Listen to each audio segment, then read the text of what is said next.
Hi, everyone. Thanks for joining in. I'm going to be talking to you about self-care for Vata season. This presentation will include dietary, lifestyle, and herbal recommendations for a balanced and supportive fall. Next slide, please. The doshas and their seasons. Ayurveda considers a seasonal routine an important cornerstone of health. Vata season is whatever time of year embodies the attributes of the Vata dosha, such as dry, light, cold, rough, mobile, and clear. For Wisconsin, this starts in September and alleviates in around January or February.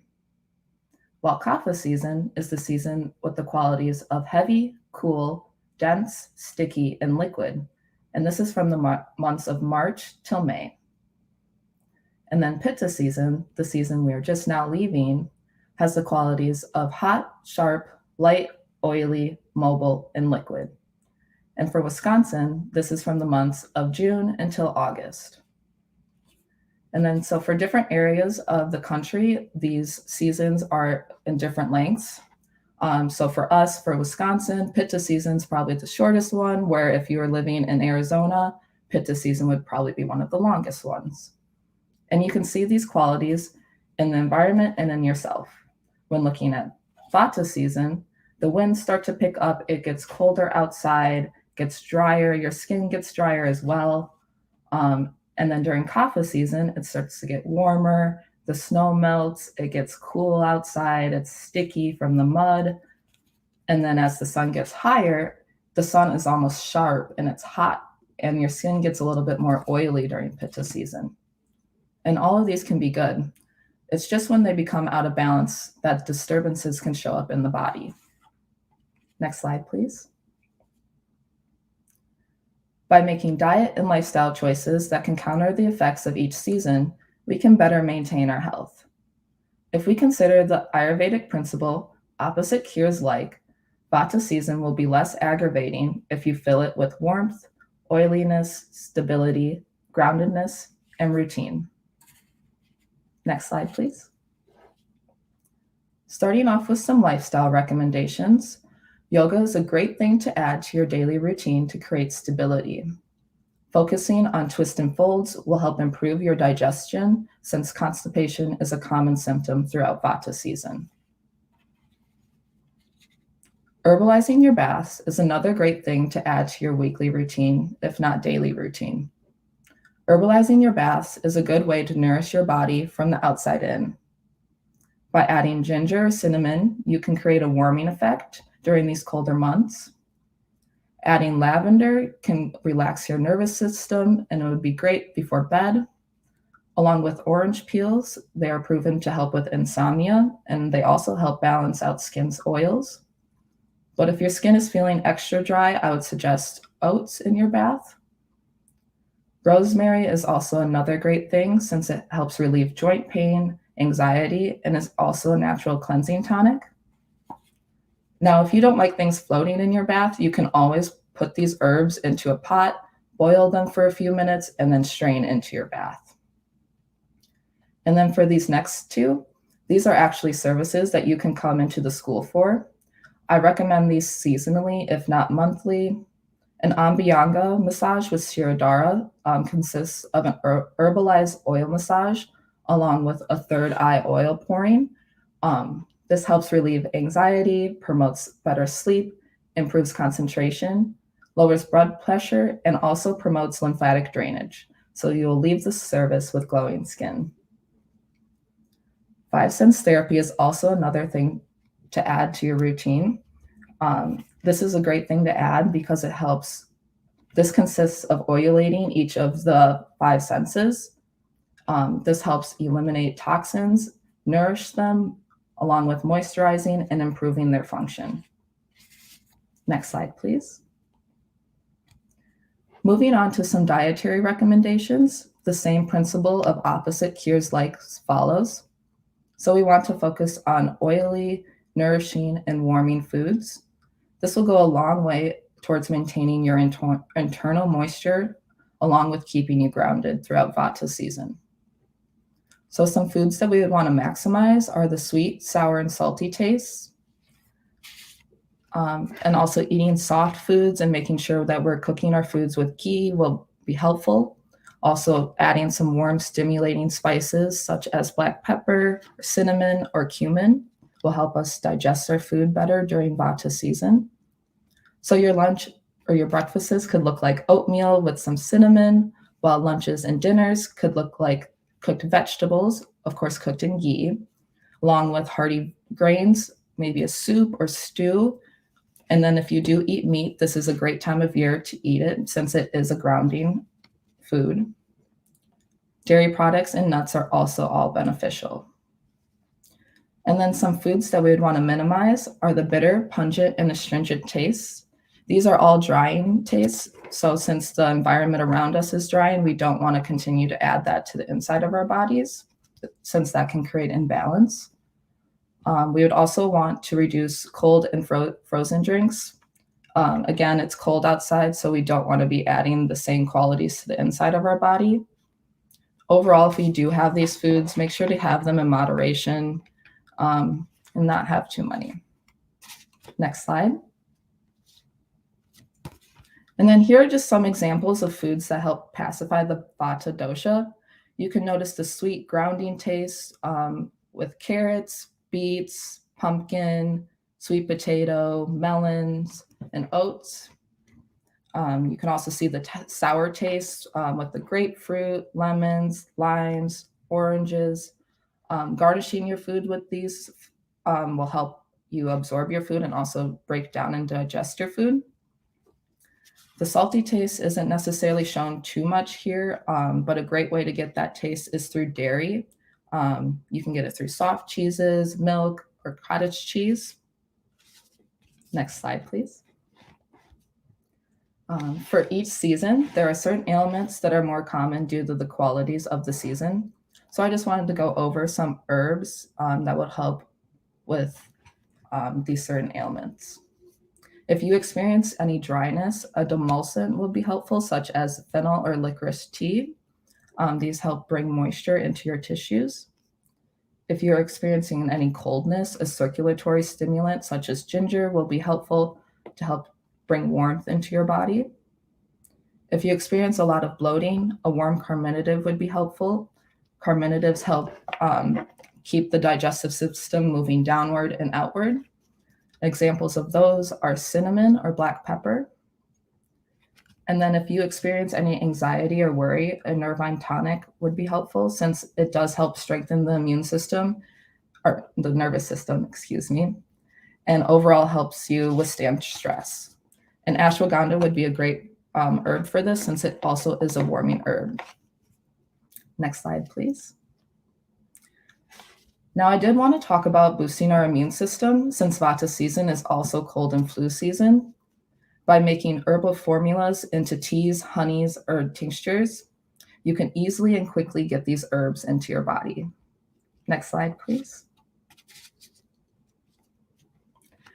Now, I do recommend screenshotting this page. This is just a grocery list of 8 herbs that will help you boost your immunity.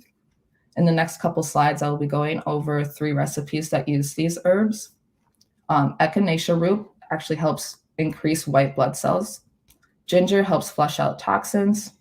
Turmeric is a natural antioxidant and anti-inflammatory. Lemon balm leaves are also an anti-inflammatory. Peppermint leaves help with respiratory issues, while sage is a decongestant. Thyme is an antifungal and antibacterial, and rosemary helps with pain. Next slide, please.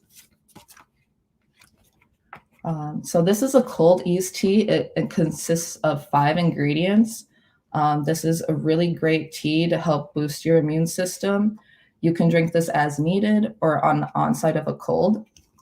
In the next couple slides, I do have some local herb shops. I'm not sure if any of them have echinacea root, so I did go ahead and find a website, Mountain Rose Herbs, that does carry echinacea root. So you can get that there. Next slide, please. Now this one I'm really excited to make myself since I love honey and I love the idea of adding herbs to it to make it even a more powerful healing thing to add into your daily life. This consists of 5 ingredients as well. It's known to help with colds and flus. To make herbalized honey, it's actually pretty simple. You just place the herbs into a sterile sealable container, such as a mason jar, and then you pour the warm honey over the herbs. But you want to be careful to not overheat the honey, because then you can actually lose the healing properties from it. So I would recommend taking the jar of honey and placing it into a pot of boiling water for like just 30 seconds, just to make it easier to pour. And also the warming effect brings out the qualities of the herbs. After pouring over the herbs, you can slowly stir the mixture and seal tightly for at least a week, but up to a month to get all the best qualities out of it. And always stir well before using. Next slide, please. Now, this is my final recipe. It is a cold season tincture. This is a really powerful tincture that consists of 5 herbs that help boost your immune system. You can take this up to 3 times daily, just 5 drops in your water and your tea. Now, making a tincture is slightly similar as honey, but it's a bit different. So I did find a video. I'm going to go ahead and share my screen.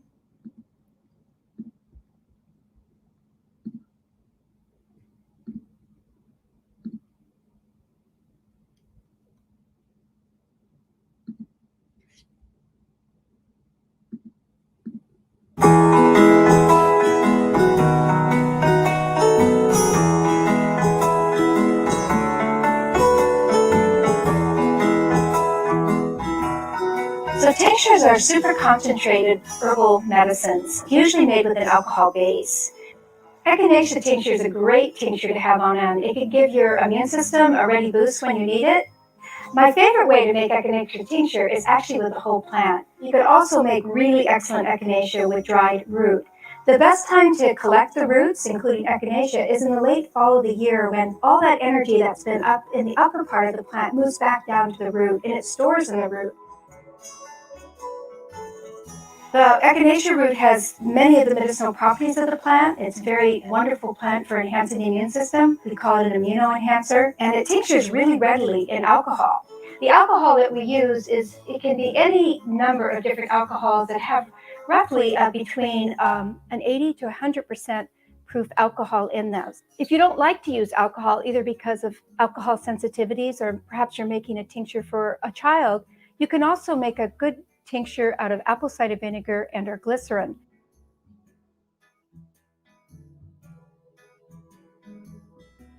Making a tincture is really this simple. You place whatever amount of herb that you want to tincture into the wide mouth jar.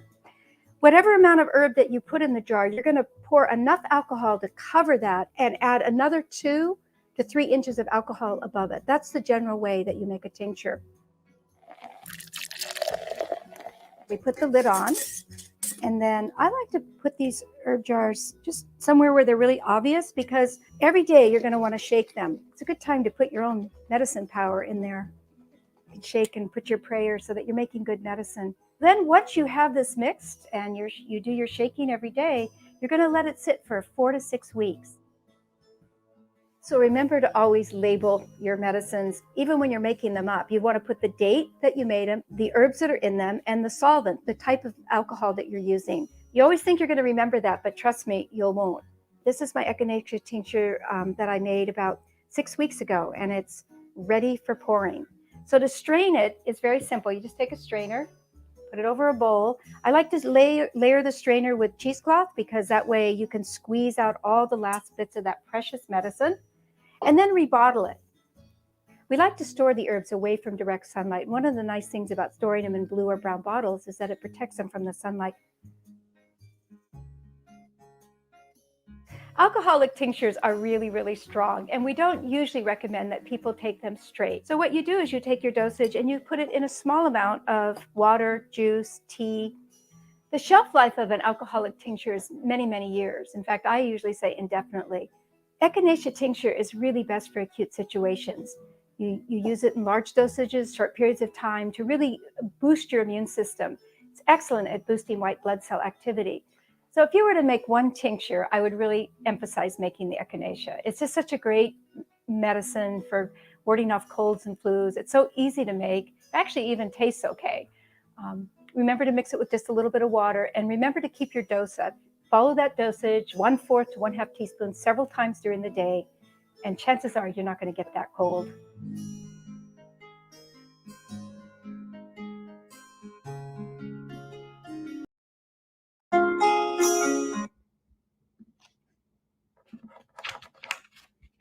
Right. So I really liked that video. I thought she explained it, how to make it well, and also just the benefits of the tincture as well. Next slide.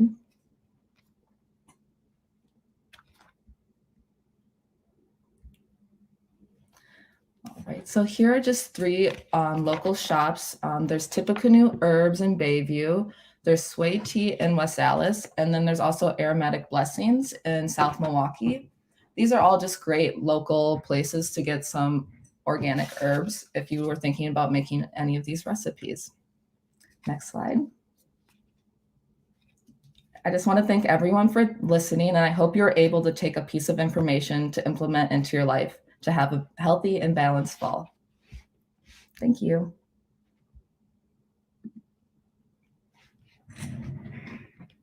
Okay.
Hi, good morning, everyone. My name is Melissa Vrabel. Today, my topic is skincare for the doshas.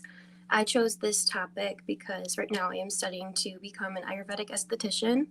I thought this would be a really great topic to research and share with all of you because it simplifies the way we look at skin and skincare and how to use a holistic approach both internally and externally for healthy, beautiful skin. Next slide. Just to start off, I'm going to give a background on Ayurveda before we get into the doshas themselves.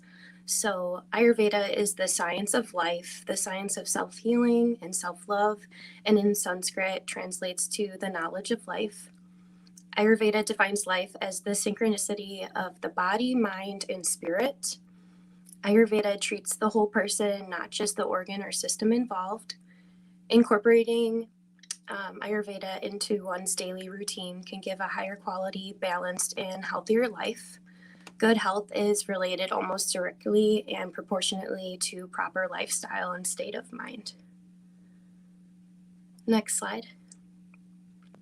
There are two goals of Ayurveda. The first goal is to keep the body in a state of health and free from disease. And the second goal is to illustrate how to use health as a basis of or as part of one's path to enlightenment. So everything about Ayurveda is all about balance. Next slide. So the three doshas are made up of all the different elements, and Ayurveda bases its belief on the five elements, which are ether or space, air, fire, water, and earth. It uses the elements as a way to relate to and understand the world around us, from the life of the entire universe to the constitution of living beings. Next slide, please. From the five elements, there is an existence of the three doshas, which are the psychophysiological functional principles of the body, or the mind-body makeup. The three doshas are Vata, Pitta, and Kapha. Vata is made up of ether and air, and it governs all movements and activities in the body. Pitta is made up of fire and water, and it governs digestion, absorption, assimilation, nutrition, metabolism, and body temperature. Kapha is made up of water and earth, and it governs the structure and energy of the body, and it holds cells together.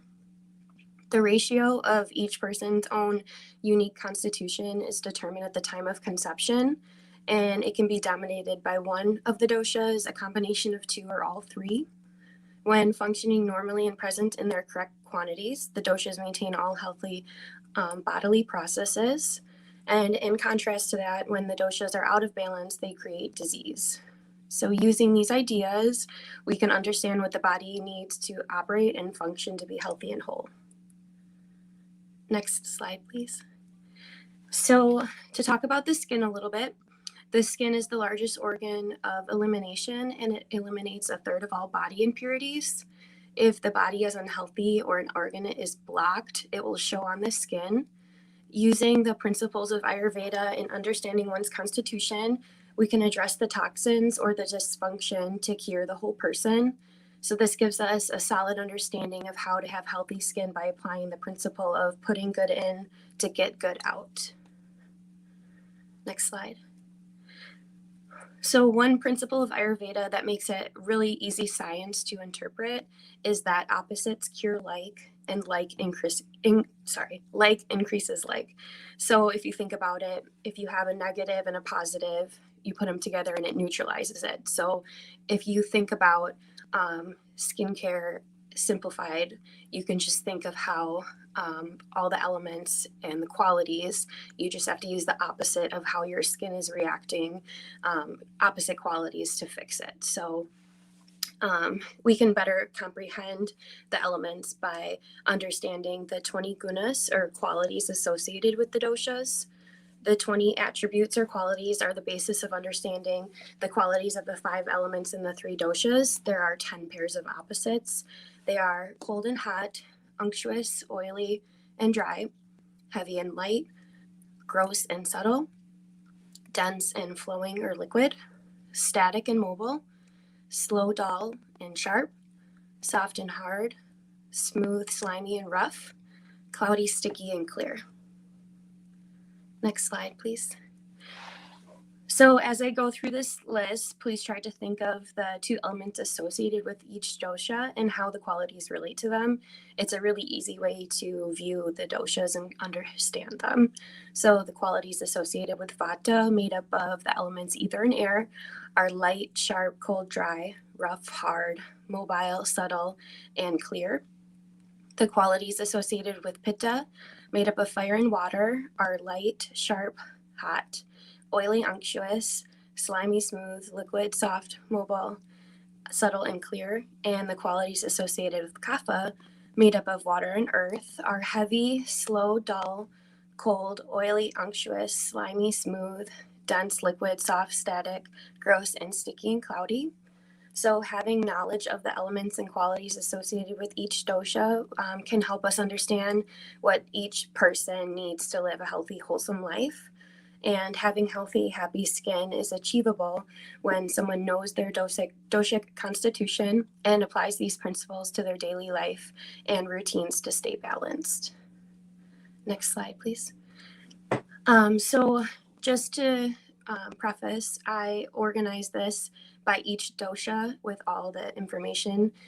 So as we go along, either feel free to take screenshots because some of these slides are pretty packed with some useful information, but also try to interpret if you don't know what type of skin you have, to listen to the descriptions of the doshas and see if you know what skin type you have.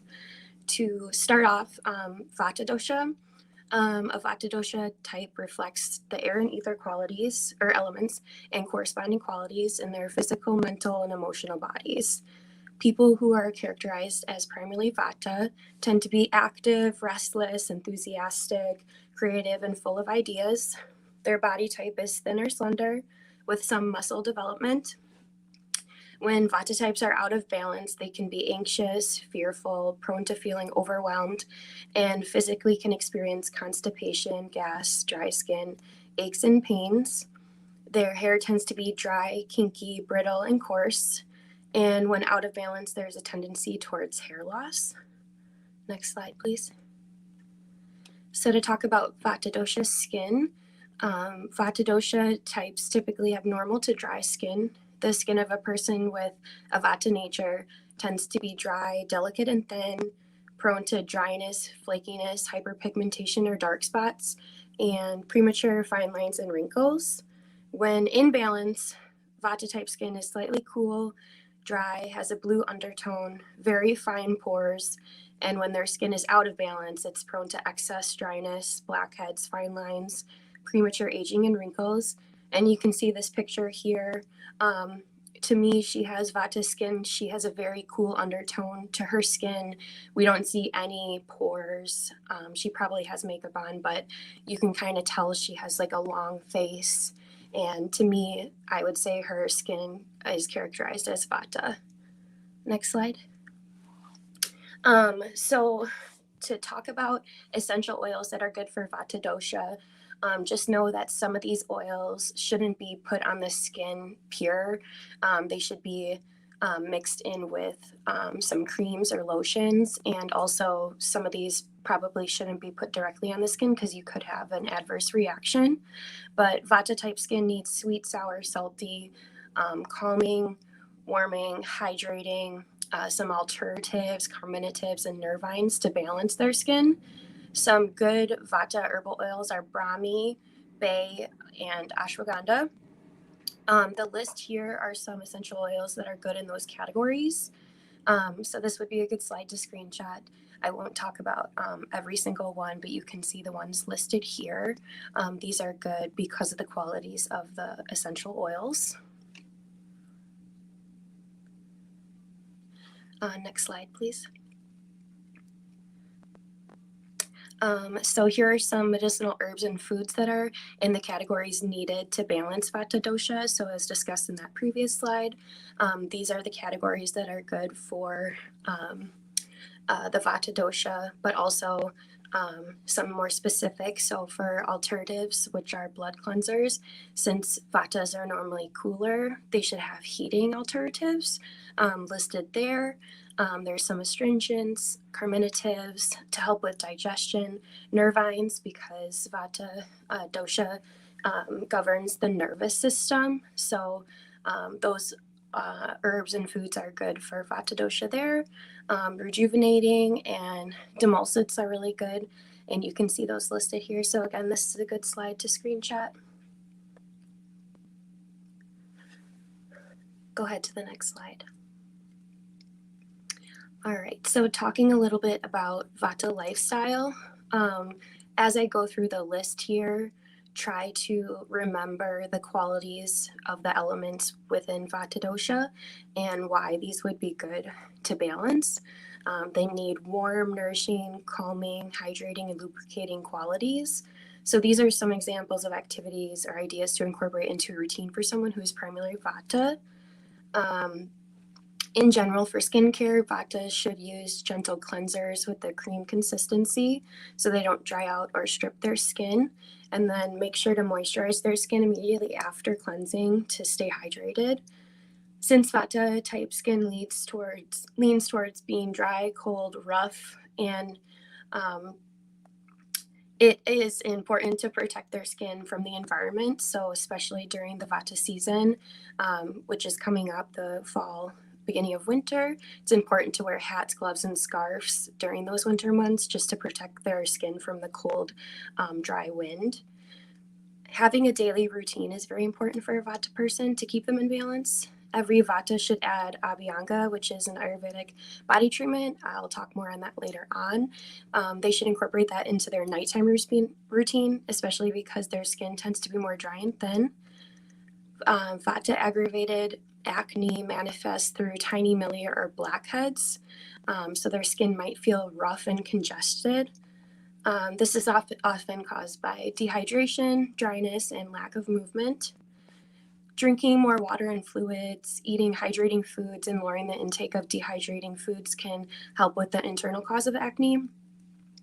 Vata type should incorporate warm, moist foods and healthy fats in their diet and should avoid raw and cold foods. So foods like nuts, avocados, juicy fruits, and fatty fish can help keep the body oily and hydrated.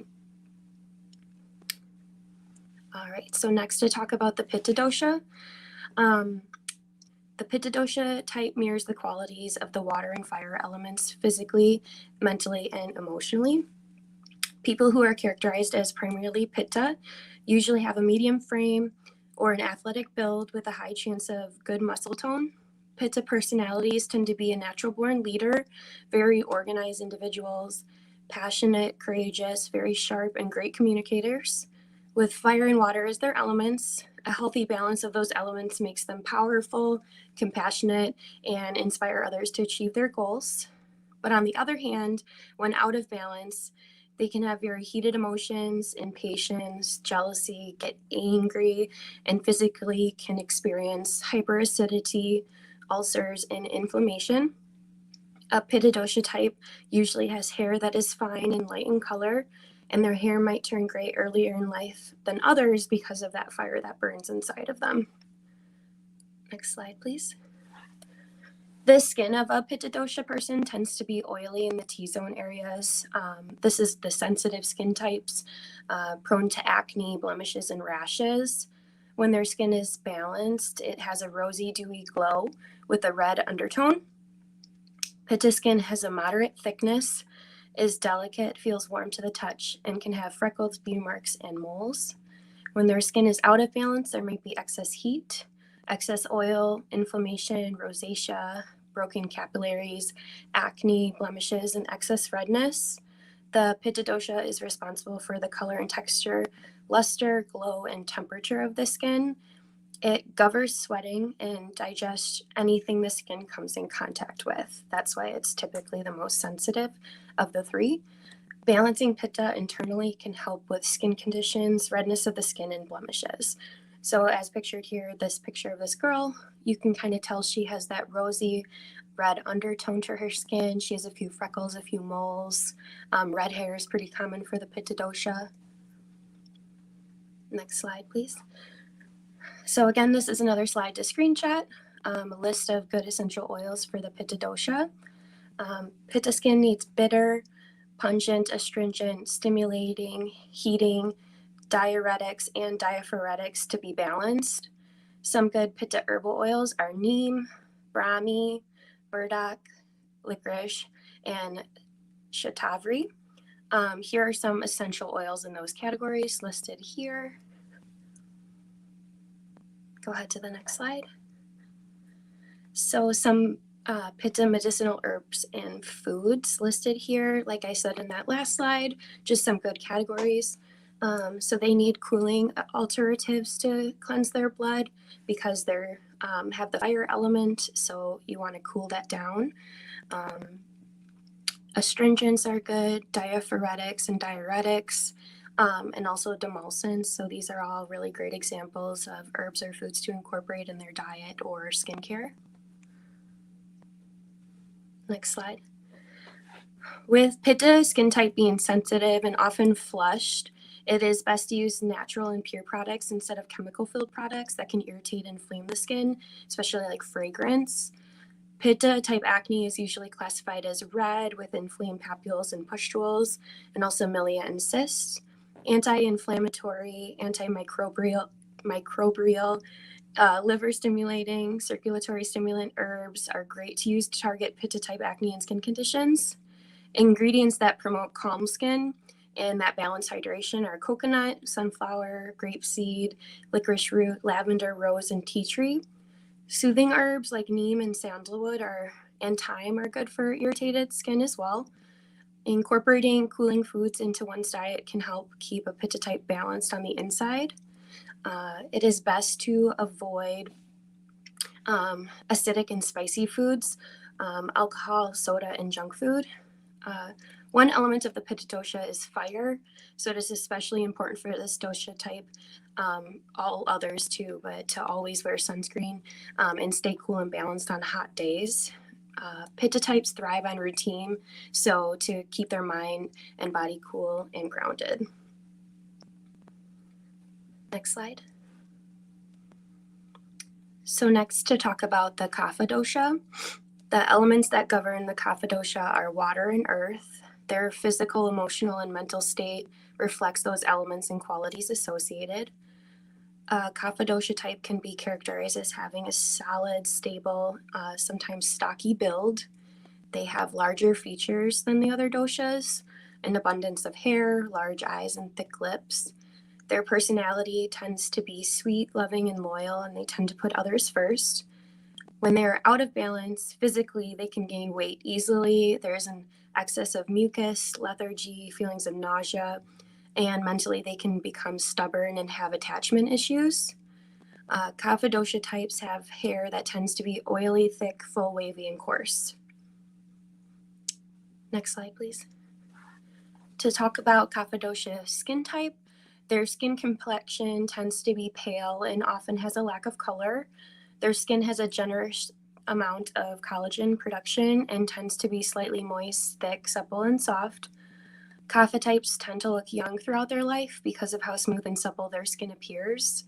When Kapha type skin is out of balance, they're prone to having excess oil, cystic acne, large pores, congestion, persistent and painful acne, and excess moisture. So if you can see in these two pictures, the top one, you can tell she has pretty large pores, looks to have oily skin. And then the picture below, out of balance, a lot of acne blemishes. They look to be the ones underneath the skin that are like cystic. So those are some good examples of Kapha dosha type skin. Next slide, please. So again, this table is useful if you want to screenshot. The Kapha dosha skin needs bitter, pungent, astringent, stimulating, heating, diuretics, diaphoretics for balance. So some good herbal oils for Kapha are jetamumpsi, neem oil, and sage. Listed here are some essential oils that are in those categories that are really great for Kapha skin. Next slide, please. All right, so some Kapha medicinal herbs and foods that are in the categories that I just talked about. So they need both heating and cooling alternatives to cleanse their blood. Astringents, really good one, Bibitaki. Carminatives to help with their slow digestion. Diuretics, diaphoretics, and then nervines to strengthen their mind. Go ahead and screenshot if you want. And then the Kapha lifestyle, some good examples listed here. Kapha dosha needs hot, stimulating, and invigorating qualities. People with this skin type should cleanse their face twice a day to prevent congestion in the skin. Even though Kapha type skin is oily, try to resist the temptation to use overly drying and excess use of exfoliants, because that'll just increase the production of sebum on the skin. Kapha skin needs both internal and external detoxification to stay clear and healthy. To bring balance to the Kapha dosha, one should use skincare products or herbs that are astringent, warming, and detoxifying. Kapha dosha types should avoid sugars, oily and fried foods, and typically all dairy, since those foods tend to congest the skin. Incorporating bitter and astringent foods like dark leafy greens and cashews into their diet can help with persistent skin issues. Drinking warm lemon water first thing in the morning will help to cleanse and detoxify the skin and increase the digestive fire to stimulate the organs and get everything moving. Abhyanga is ideal for all skin types and will help stimulate circulation in the skin and organs to promote healthy skin. I will talk about that next. Kapha dosha types can endure the most cardio and intense exercise because of their stable bodies, and they should incorporate it into their everyday routine. Next slide, please. All right, so talking a little bit about Abhyanga. Abhyanga is one of the most beneficial and nourishing body treatments for the skin. Abhyanga is a full body massage with oil from the scalp to the soles of the feet. Oil in Sanskrit translates to sneha, which also means love. It provides a deep feeling of stability and warmth. Benefits of Abhyanga include anointing of the limbs, softer and stronger skin. It can decrease hyperpigmentation, increases longevity, promotes restful and peaceful sleep. It can target cellulite and stimulates circulation of internal organs. Abhyanga harmonizes Kapha dosha and pacifies Vata and Pitta doshas. With each dosha made up of different elements and qualities, there are different oils recommended for use depending on the time of year and each person's constitution. So Vatas are typically cold, so the type of oils best suited for Vata dosha are heavy, warm, tonifying, and hydrating oils. Some examples would be sesame oil, almond oil, tamanu oil, and olive oil. Pittas run hot, so oils that work well for Pitta are cooling, hydrating, astringent, light, and absorbent, like coconut oil or sunflower oil. Kaphas are cooler, denser beans, so the oils that work best for Kapha are warm, light, and dry oils, like refined sesame oil, corn oil, or safflower oil. Skin really benefits from Abhyanga, especially because oil is very moisturizing. So incorporating Abhyanga into your daily routine can really make your skin healthy and soft. All right, next slide, please. All right, so a person's constitution and genetic makeup truly will define their physical body, emotions, and mentality. A person needs to know their constitution in order to live a truly healthy and balanced life. Once you know your doshic makeup, you can create a routine, diet plan, skincare routine to achieve healthy and clear skin. Each dosha has different types of skin conditions and skin concerns. Balanced vatas have normal to dry skin, slightly cool, tends to be dry, delicate, and thin. When they're out of balance, vata skin can be flaky, too dry, have dark spots, and premature fine lines and wrinkles. Pitta skin tends to be combination or sensitive, so they'll have rosy, dewy, and warm skin with a red undertone. Commonly will have beauty marks like moles or freckles. When Pitta skin is imbalanced, there might be too much heat, excess oil, inflammation, rosacea, and acne. Balanced Kapha skin tends to be normal to oily, thick, supple, and soft with a pale complexion. When their skin is imbalanced, they're prone to excess oil, cystic acne, large pores, congestion, and persistent blemishes. Once a person knows their dosha type, they can address their skin concerns based on the science behind the elements and qualities that make up each dosha. Since each dosha has 2 elements and a list of qualities associated, they can target their concerns by using the opposite qualities to address the skin concerns or issues they're having. So adding a daily routine packed with dosha pacifying diets and activities can help with overall health and will promote healthy skin. Next slide, please. Okay. In order to maintain balanced skin, one must always remember the philosophies that opposites cure like increases like. Balancing your constitution is key, and putting good in to get good out. Next slide.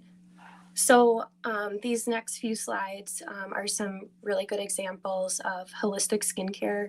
I have an example of a Vata, Pitta, and Kapha cleanser and moisturizer. So these next slides you can screenshot if you think your skin leans towards one of these doshas, or just screenshot them all. But this is the Vata one. The next one is Pitta. And then the next one is Kapha. So those are the 3 there. And then if you want to move on, these are just my works cited. I just want to highlight on the next works cited page, the book Absolute Beauty, the one bolded there. It is just so in-depth and detailed about everything to know about skincare and internally and externally, and is a super great book. So I recommend that if anyone wants to research more into this. I definitely didn't have enough time to talk more about this today, but there is so much info in that book. So that's all I have. Thank you for listening. I hope you enjoyed.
Hello, everyone. Thanks for tuning in. My name is Maddie Vitrano, and I will be talking about Ayurveda and trauma, uncovering our true nature. Next slide. So, what is considered trauma, and how can Ayurvedic practices help? Next slide. Trauma is an incident that causes physical, emotional, spiritual, or psychological harm. It is the response to a deeply distressing or disturbing event that overwhelms the individual's ability to cope, causes feelings of helplessness, diminishes sense of self, and an ability to feel a full range of emotions and experiences. Next slide. It is said that 70% of the population share some of the common symptoms of trauma and PTSD on a daily basis. Next slide. Some of those symptoms include shock, denial, disbelief, confusion, difficulty concentrating, anger, irritability, mood swings, anxiety and fear, guilt, shame, self-blame, withdrawing from others, feeling sad and hopeless, and disassociation and numbness. And as trauma comes in many shapes, sizes, and forms, These feelings can become overwhelming and especially difficult to overcome when we identify with the feelings, but they are not who we actually are.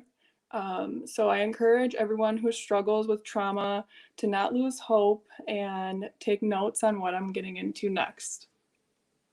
Next slide. So the Ayurvedic approach to taming trauma. Next slide.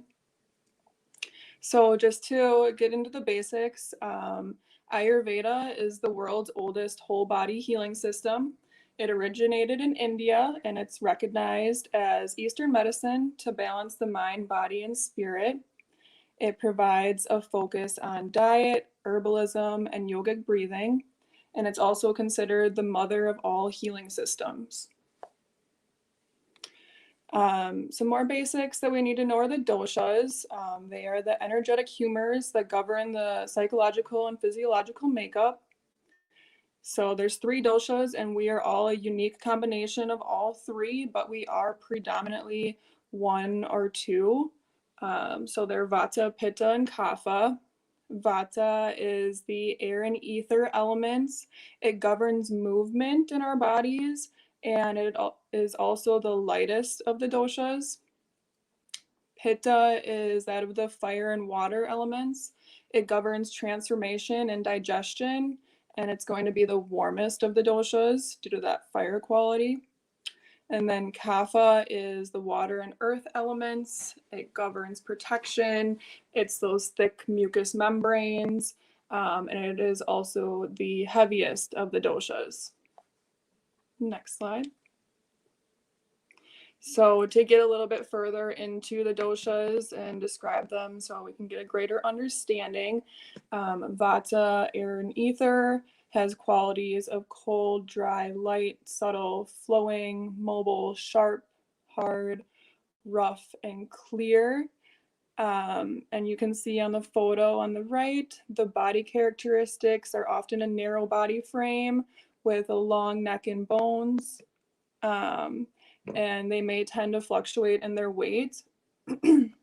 Their personalities are fast speaking, fast moving, creative, and energetic, but their physical challenges can be prone to constipation. They can have chronic immune challenges and weakness in their nervous and circulatory systems. Again, because they are the lightest, it is the easiest for like their nervous systems to be moved. So they can have those emotional challenges of anxiety and fear, confusion and difficulty concentrating, hopelessness and sadness, and disassociation and groundedness. But when they are balanced, they are the dosha of experiencing joy, enthusiasm, creativity, speech, and can be considered the social butterfly. Next slide. So then moving into Pitta, the fire and water dosha, with qualities of hot, oily, light, subtle, flowing, mobile, sharp, and hard. You'll see in the photo that they are like a mid frame, and they have strong muscles, and they have a steady body weight. Their personalities can be focused, energetic, and intense. And they have physical challenges of loose stools, heartburn, and weakness in the liver, and also skin rashes. But when they go through imbalances or traumatic situations, it can lead to intense anger, irritability, and mood swings. But when they are balanced, they are leaders and teachers. They're focused, driven, ambitious, and disciplined. Next slide. And then finally, we have Kapha, which is that of earth and water. They hold the qualities of cold, oily, heavy, gross, dense, static, dull, soft, smooth, and cloudy. Their body characteristics are stocky. They can become overweight, and they have short neck and long and large bone structure. They also really have great skin. They have lustrous hair and full lips. Some physical challenge is they can have mucus in the lungs and sinuses, and hold on to water retention, thus creating like diabetes. And then with emotional challenges, they will have those heavier emotions like guilt, shame, self-blame, withdrawing from others, and depression. But when we bring Kapha back to balance, they are content, affectionate, nurturing, compassionate, stable. They're the mothering dosha. Next slide. So when we encounter a traumatic situation, kind of how I talked about, Vata is the lightest, so they're going to be the first to be vitiated. Next slide. To allow trauma to move out of the body, we need to bring the body, mind, and spirit to a level of homeostasis or balance. Next slide. So I'm going to be talking about balancing Vata through digestion and lifestyle, just because that one we want to bring to balance the most. When they get through a traumatic situation, they're going to be the ones that are unable to function and like not be able to perform well at their tasks. So getting into digestion, since we talked about how they're cold, rough, hard, and dry, opposite cures like. So we want to invite in warm, moist, heavy, static, soft, and cloudy characteristics in our foods. Also, the favorable tastes for Vatas are sweet, salty, and sour. We want to avoid the taste of pungent, bitter, and astringent, as those tastes kind of increase the physical symptoms of Vata, like the constipation, the bloating, and gas. So stick to the sweet, salty, and sour. And then a couple guidelines for eating.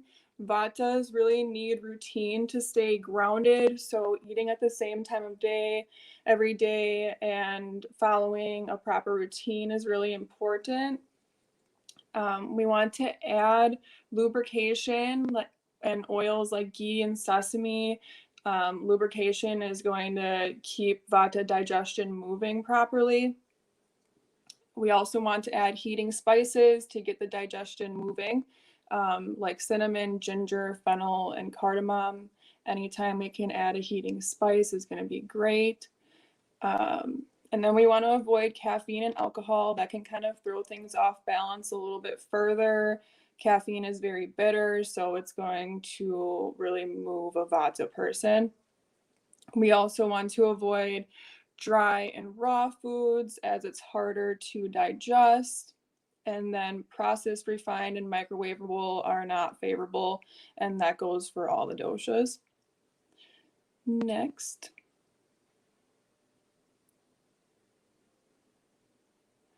So then I just have a simple meal plan to kind of get an idea of what would be desirable for Vata. Since we want to be sticking to routine, eating between 6 to 8 a.m. every day is great. Something quick, warm, and nutritious to get the digestive system moving. Cinnamon oatmeal and a warm chai tea would be awesome. For lunch, keep it between 10 and 2 p.m. because that's when our digestion is the strongest. That's when we want our largest meal of the day.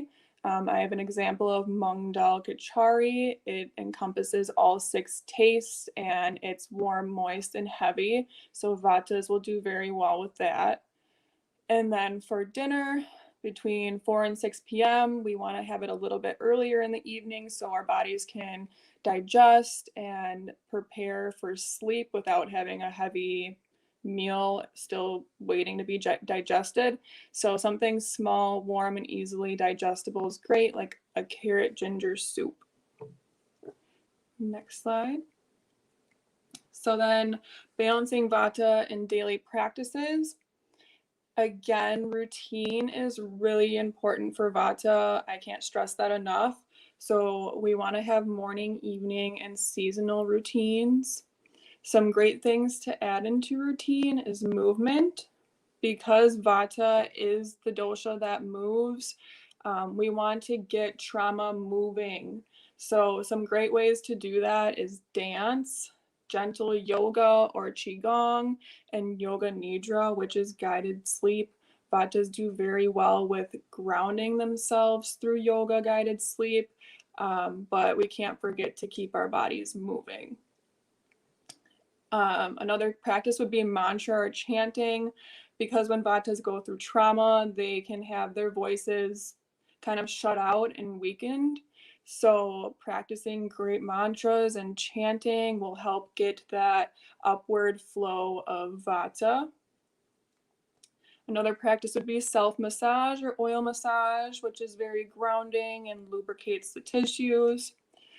As well as gratitude journaling is really great. It can kind of pull us out of the negative ways of thinking and being stuck in the past and get us thinking about all of the great things we can be grateful for in life every day. And then also spending time in nature. Nature can always pull us into the moment, pull us into the present moment, and also is a great place to release. Like if you go out and dance in nature, you're letting go of all of those extra feelings and just letting nature take them in and transmute them into something greater. Next slide. So the gunas, the energetic quality of the mind. Now that we've learned about digestion and lifestyle, we want to bring in some balancing qualities in our minds. We know that a lot of what we hold on to is held in our thoughts. When we pull ourselves out of our headspace and into the present moment, we're able to feel more peace. So the three qualities of the mind are sattva, rajas, and tamas. Sattva is the quality of purity. It's clarity, alertness, peace, love, understanding, harmony, joy, and contentment. Rajas is our activity. It's ambition. It can become restlessness, distraction, overworking, and desire. And tamas is inertia. It can become darkness, ignorance, laziness, gloominess, and depression. So with traumatic situations, we can get an imbalance of our rajas and tamas. All humans have a combination of the three, but we can always get imbalanced in one.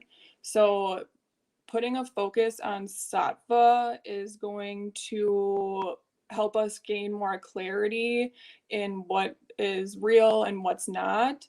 And it can also create more space in our mind to bring in new imprints on our energetic channels and create new memories that will help get rid of the ones that we know that no longer serve us.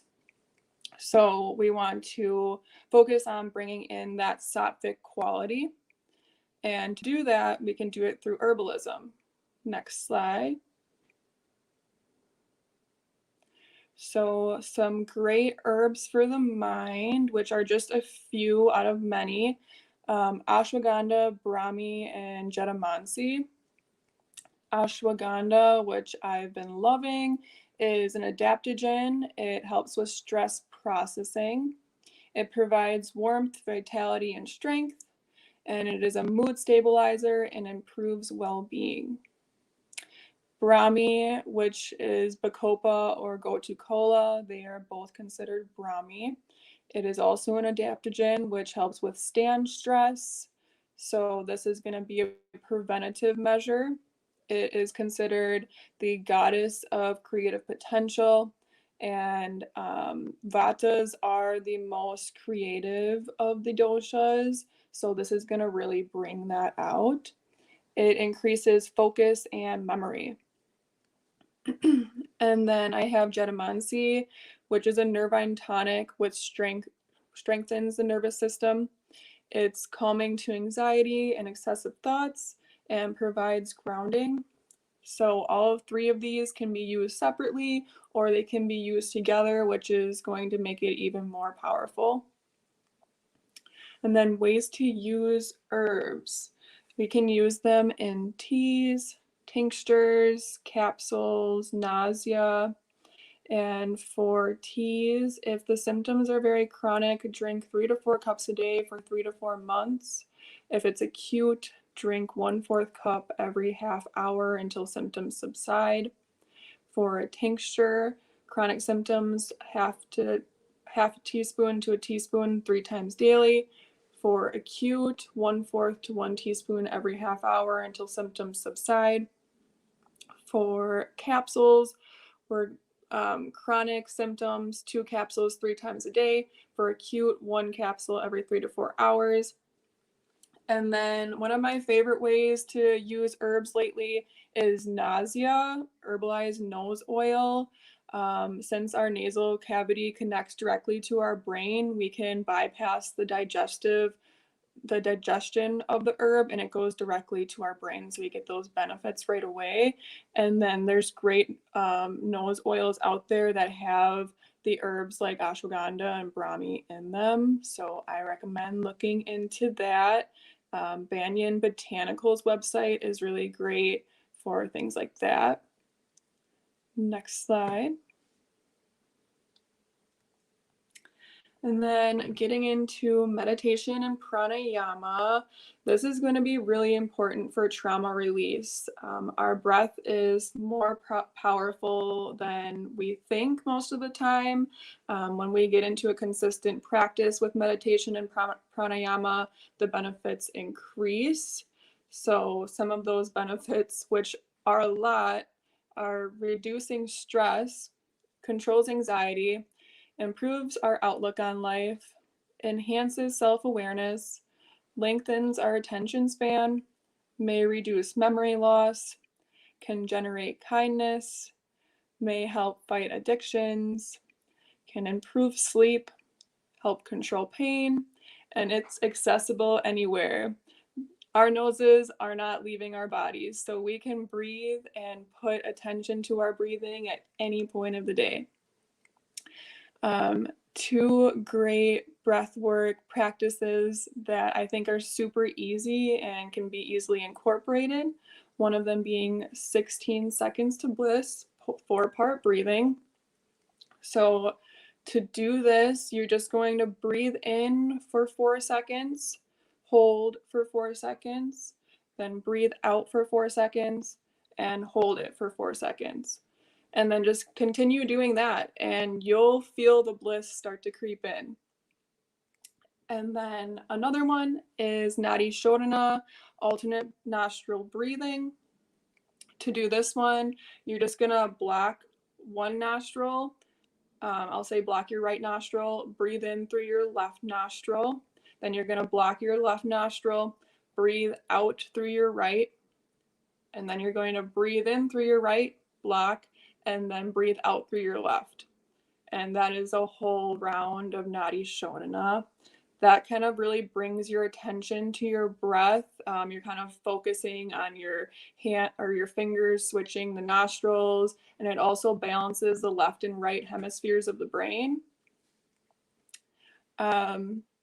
So following this slide, I have a meditation for healing trauma for us all.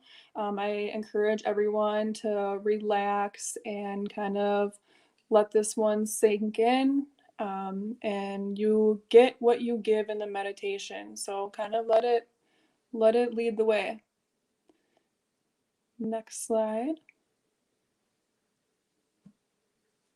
This meditation is presented by My Piece of Mindfulness. Please enjoy this session in a secluded, peaceful location, giving yourself the relaxation you deserve. Before we begin today's meditation, I'd love to hear your feedback. Please comment below to let me know if you enjoyed this guided meditation. Also, let me know what you'd like to hear next.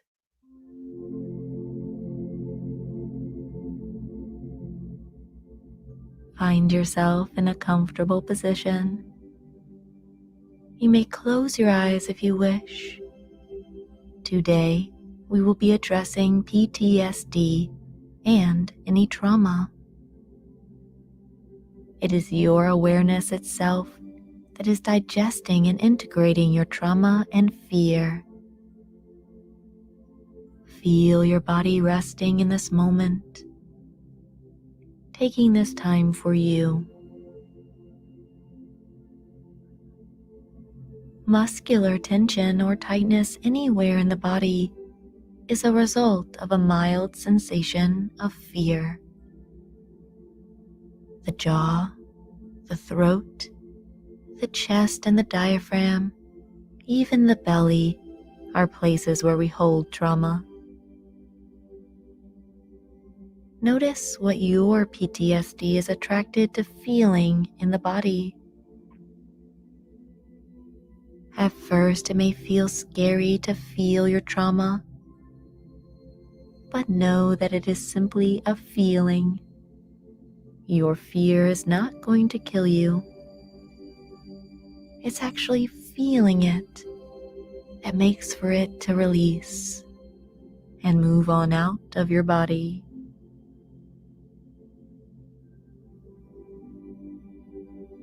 So right now, focus on your fear.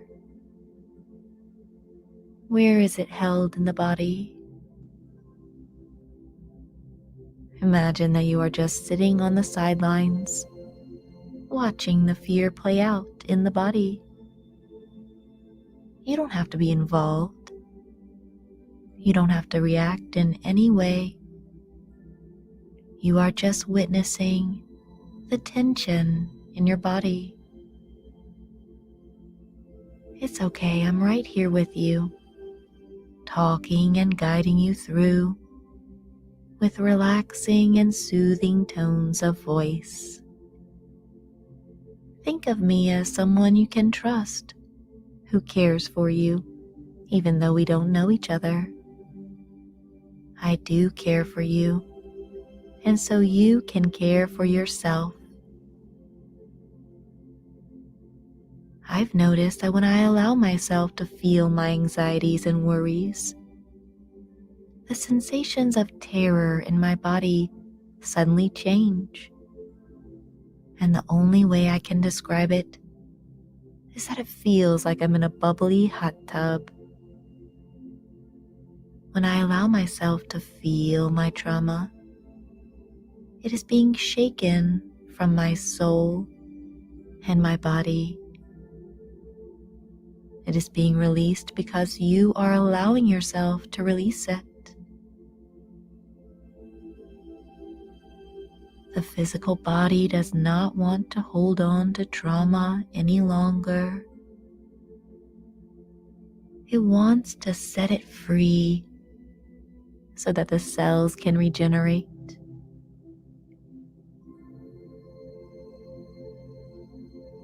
It's okay. Go into the fear. Relax into it.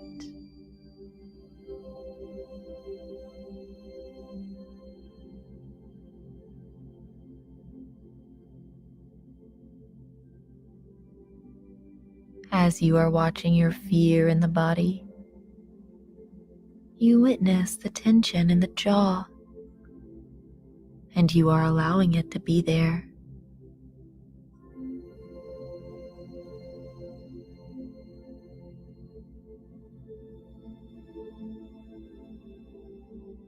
And then breathe in and relax, focusing on the throat now, noticing where you've held tension here.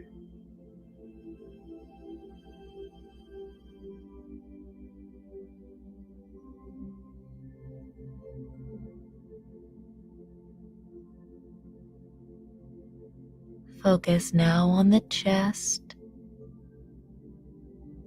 Allow any trauma that you've held here in the chest to just be noticed.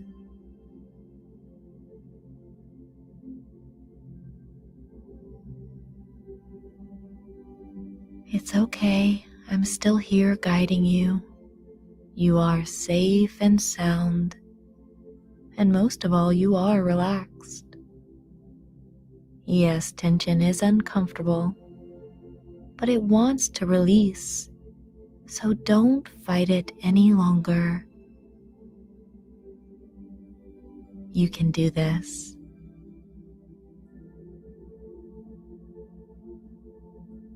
Notice the area of trauma within the digestive system. This is a common place where we hold our stress. In the gut. Allow for this feeling to be. Allow for it to happen.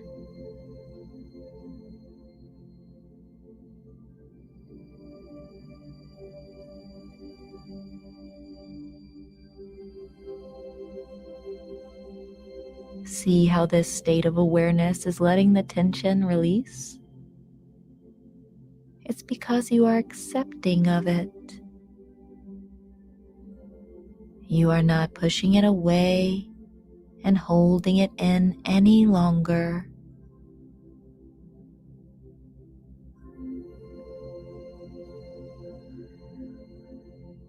Now is your day to make positive steps towards ongoing relaxation and a calm state of mind.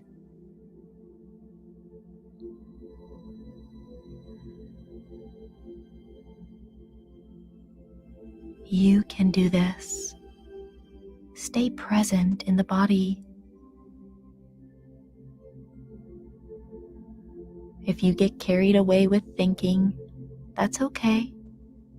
Just return your awareness to the areas of your body where you are holding on to that stress of PTSD.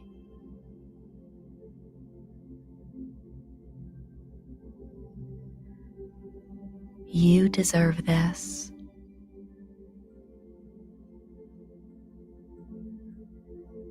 Now notice in your pelvis and hips if you've had any stress you've held here. Respect this area of tension, just like you would a child who is going through a stressful situation. It's okay. Be gently with the feelings of tension. Imagine, if you could, that you can hold these areas with your compassion and love. And you allow them to cry out their pain that they've held in for so long. Relaxing in this moment of beauty and release. You got this.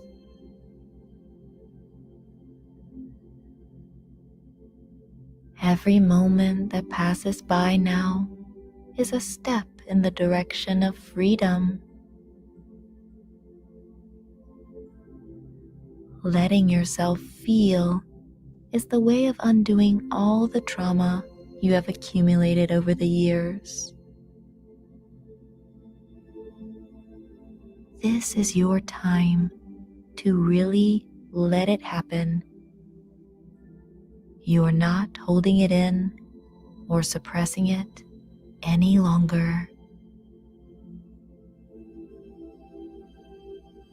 Remember that the physical body must feel this tension in order to let it go. So allow yourself to cry. Allow yourself to sob. Tears flowing from the eyes are a chemical release that makes you feel better and better each time you do it.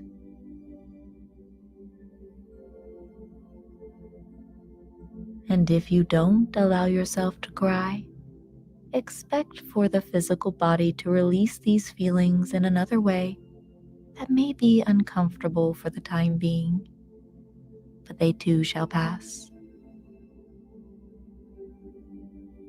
For allowing yourself to feel your trauma might even make you physically sick for a day or two. That's because you're letting go of toxins.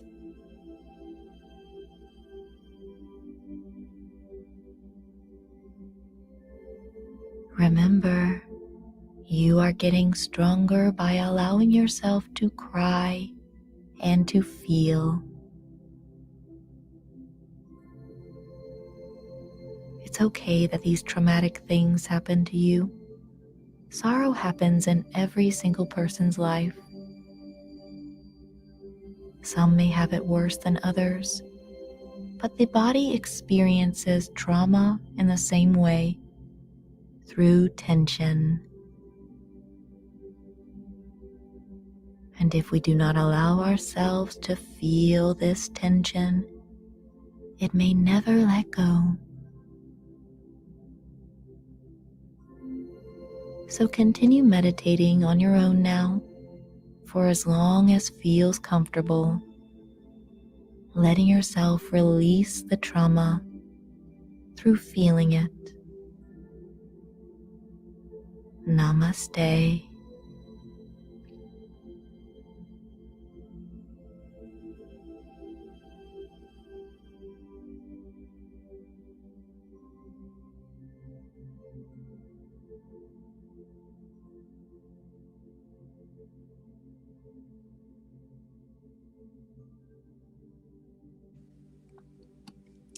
So I hope we all got to enjoy that. Hopefully you got something out of it. This And meditation is presented. you can always come back to that video. It's called Healing Trauma. You'll probably find it one of the first searches. So one more thing I wanted to go into is body therapies. They can really aid in our healing. It's great to work with a therapist or practitioner that facilitates a space where things can be released. Body therapies bring us into a parasympathetic nervous state, which is where new memories can be created and old ones can be let go. So, first one is Abhyanga, which is the basis of Ayurveda body therapies. It's a full body oil massage using herbalized oils and loving sattvic touch. It balances all the doshas, it calms the nervous system, purifies and rejuvenates the skin, it aids in sleep, and nourishes the tissues and maintains longevity. The next one is Basti, which means container of healing. As you'll see in the picture, it's a dough dam created to hold warm herbalized oil over an area of tension. So during that meditation, if you noticed you hold tension in your chest or in your stomach, you may hold tension in your low back, that would be a great place to have a Basti placed.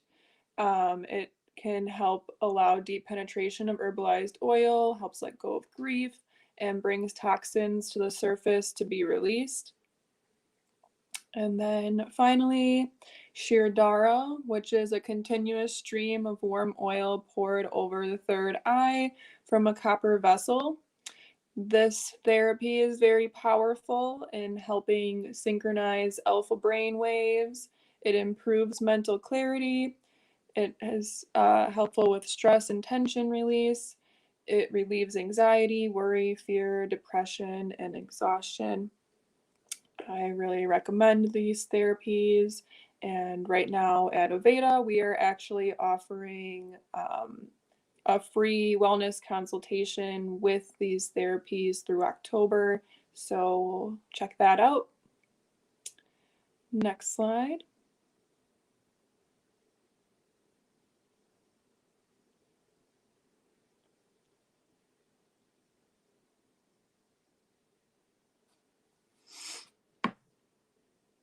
I think we're just waiting a second.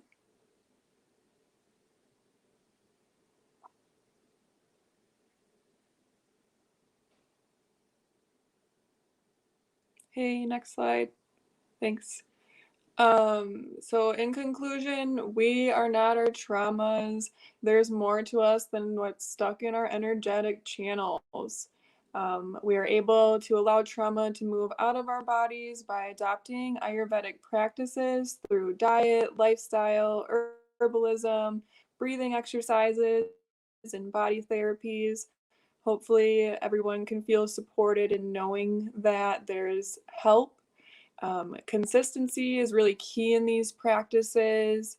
And I just want to say, allow Ayurveda to change the way you view yourself in the world. Next slide. And that's all. Thank you so much.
All right, hi everybody. I'm Tatiana, and I'll be doing the Ayurvedic moon phase rituals. Um, have you ever looked at the night sky and been mesmerized by the moon? When you were younger and riding in the car, did you ever ask why the moon was following you? Have you ever looked up to find the moon and it wasn't there? Did you answer yes to any of those questions? I know I did. The moon can capture your emotion. The moon can capture your attention when you're least expecting it. After this presentation, you might look at the moon in a totally different way. Being outside under the moonlight isn't just great for camping. There are many things that can be done during the different phases of the moon to help you Ayurvedic. Next slide. What is Ayurveda? Ayurveda is considered the most healing science, which means the science of life in Sanskrit. Ayurveda is called mother of all healing, and it originated in India over 5,000 years ago. It was taught for thousands of years in an oral tradition by accomplished masters to their disciples. It stemmed from the ancient Vedic culture. Many natural healing systems in the West have roots in Ayurveda. Oh, thanks for changing it. The moon phases. When you look at the moon every night, you may notice that it changes its shape. Sometimes it's big and round, or maybe not there at all. Um, that is called moon phases. Although it may look like it's changing, it isn't. It's just our view of the moon. There are 8 phases of the moon that they are the new moon, waxing crescent, first quarter, waxing gibbous, full moon, the waning gibbous, last quarter, and the waning crescent. I focus more on the new moon and the full moon phases and the rituals done during those times. Next slide.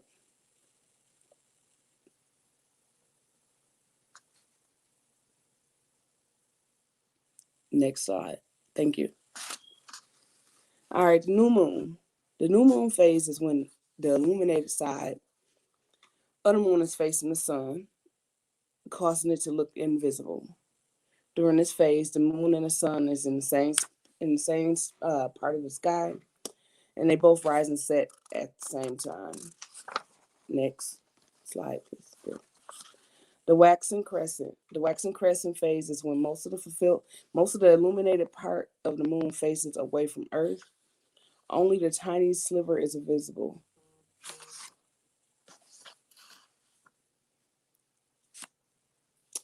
More and more is exposed daily as the moon orbits bring its day side further into view.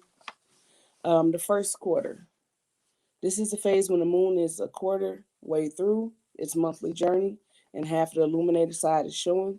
Although it looks like it's half, you're really only seeing a slice of the moon. The first quarter moon rises around noon and sets around midnight. During the evening, it is high in the sky and great to view. Next slide, please. The waxing gibbous is most of the moon's day side is showing and appears to be brighter in the sky. Next. The full moon. The full moon really isn't a full moon after all. It's actually half of the moon, the side that is illuminated by the sun. It's the moon's day side. During this phase, the moon rises around sunset and sets around sunrise. Next.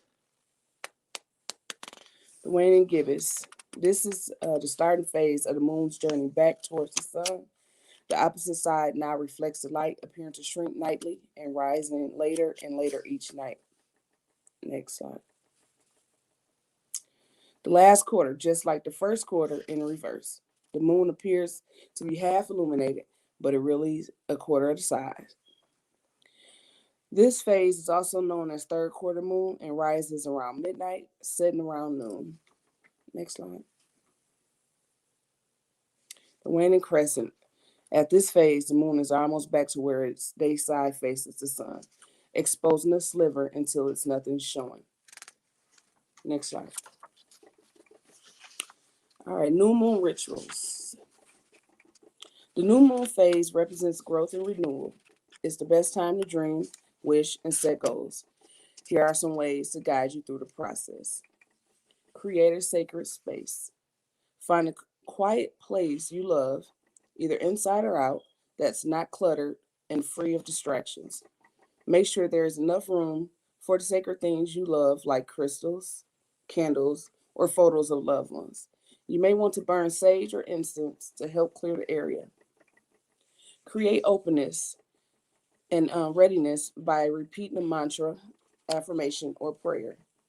You can do this by saying to yourself out loud or in writing. Make sure you choose a phrase that will help align you with the manifestation of your dreams.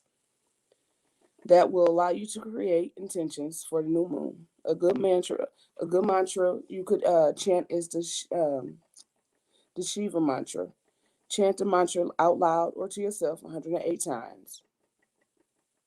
And it's Om Nama Shivaya. I think that's how you say it, sorry. Make a list of 5 intentions or 5 things you would like to manifest. Using the I am or I will. Write your intentions with pen on paper. Writing makes the aspect more real, and then you will also have a list that you can hold and place in your sacred space.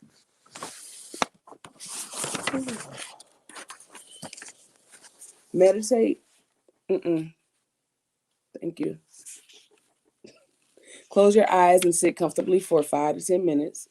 Visualize the fulfillment you get from each item on your list. Once done, place your list where you can see it often, like a nightstand or an altar. This way, it will be a reminder of the things you will manifest with the new moon. And clear out the old. A few days before the new moon, start decluttering your house of unnecessary objects. Donate or throw away useless things. And fast. Fasting for a specific amount of time could be great for releasing unnecessary holdings like emotional and physical toxic excess weight, disease, and mental health. Try a Khichdi cleanse. Khichdi consists of mung beans, rice, and a vegetable stew. You can prepare this the morning and eat it for breakfast, lunch, and dinner during the 3 days before the new moon. Okay, next slide. All right. This is full moon rituals.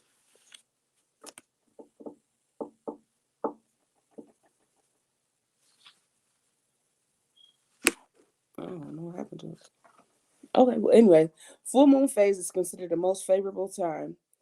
It's a good time to release whatever you're holding. The full moon ritual can be used to ease the process of letting go. And some things to get you started to do for the full moon ritual. The ritual is to create and clear your sacred space. Just like the space you created for the new moon, it can be done outdoors, next to your altar, or any quiet place in your home. You can burn sage or Palo Santo to clear your space. Repeat a mantra, affirmation, or prayer for forgiveness, release, or letting go. Produce a phrase or statement to write, say to yourself, or say out loud that brings liberating energy. That helps with the process of releasing yourself from things that you have been obstructing you, from things that have been obstructing you. Write a list of 3 things you wish to release. Think about the things in your life that no longer serve a purpose or are draining your precious prana or energy. Use those to write a statement like, with this full moon, I release blank and welcome the ability to blank. Place your list on your altar or in a special place. Choose your space. Pause. Take deep breaths. Feel the weight being lifted off your shoulders and chest, permitting you to breathe deeper. And masala is a squatting posture. It's a classical yoga posture, and it's really healing for women. It balances the sacral and root chakras that will bring balance to sexual energy, regulating hormones, and activate the creative forces. And to celebrate with the fullness of rich, blessed foods. Eat nourishing, ojas-rich foods that are juicy, sweet, comforting, and celebratory are preferred. Blessed foods are given out during sacred gatherings and holidays in India. And then Shakti meditation. On full moon night, bring an image or statue of a female figure you feel drawn to. Put her on your altar and offer fresh flowers and blessed foods. Begin a practice of admiration to her. Or you can practice the Traktka, which is a ritual where you gaze softly and steadily without blinking upon for by doing so you will come into union with the energy of that form. This is Try this with your chosen statue for 10 minutes. Now if you can play that video, please. And this is a masala posture video. I don't know. No, it won't play? Okay, fine. That's all right. Well, that video was how to do the masala posture, the squatting posture the correct way. We can go to the next one. All right, the menstrual cycle and the moon. Ayurveda examines the menstrual cycle like it's a window into the human body. Being in tune and familiar with your cycle will allow you to understand on a month-to-month basis which dosha imbalances your body is struggling with. The menstrual cycle is the most obvious way our bodies are influenced by the moon. The average length of a menstrual cycle is 28 through 29.5 days. The same number of days it takes the moon to complete one revolution around the earth. Many cultures refer to women having their period as being on their moon. It's said that moon is associated with the right side of the brain, the female reproductive organs, creativity and intuition, and the pituitary gland. When the lunar cycle and the menstrual cycle align, it is known to heighten fertility, health, wellness, and period pain is managed better. The moon is believed to influence the release of hormones like progesterone and estrogen in medical astrology. When the cycles are aligned, the first 15 days is the waxing phase. Estrogen builds up and ovulation occurs at the peak of the full moon. During the waxing phase, women are more in their element by being more creative, sexually attractive, expressive, and energetic. Then the waning phase turns into the new moon phase, and the menstrual starts, a time where rest, relaxation, reflection, and recuperation are best. Next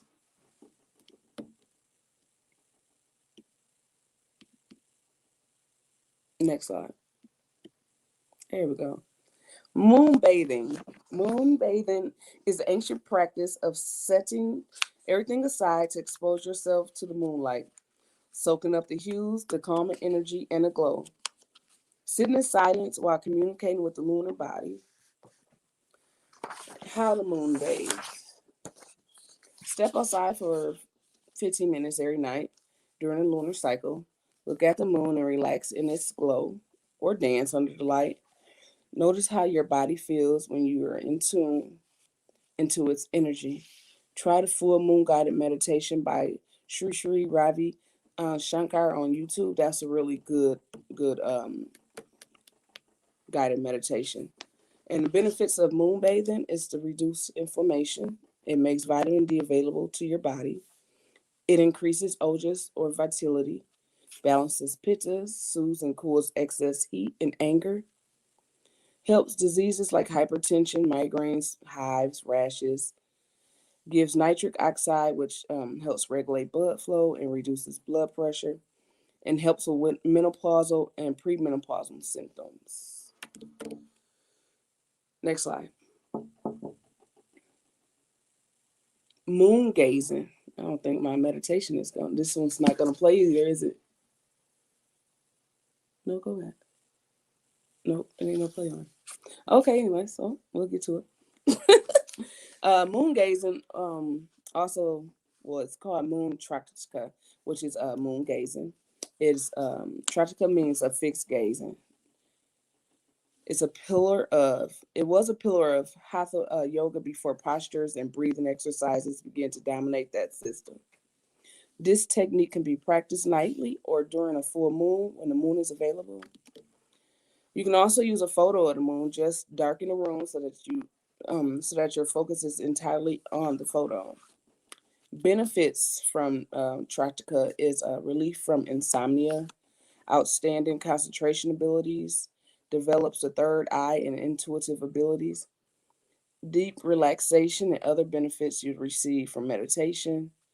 And some common claims is that it corrects some eye problems. And when you do the Traticas, you just go outside where the moon is completely visible, stare into it without blinking as long as you can. And you soften your gaze so you're able to take in the moon, relax, and become one with the moon. Next slide. Here I have some Ayurvedic recipes for the full moon. And the first one is a golden milk. And it says that you should drink, a half to 1 cup of warm golden milk 30 minutes before bedtime. And you make it by the ingredients is 1 cup whole cow's milk or goat milk, not to reduce fat, 4 cups of water, 1/4 teaspoon ground turmeric, 2 to 3 green cardamom pods crushed, 2 to 6 saffron threads, 1/4 teaspoon of ground turmeric, 1/4 teaspoon of black pepper, and 1/8 teaspoon of ground cinnamon powder. And organic sugar to taste. It's like 1 to 3 teaspoons, they say. It's recommended. You combine the milk and the water in a medium saucepan. Add all the spices, but not the sugar. Heat on high, stirring occasionally until mixture begins to boil. Quickly reduce heat to medium-low and stir occasionally, ensuring mixture does not boil over. Cook until the added water is evaporated, which is about 20 to 25 minutes.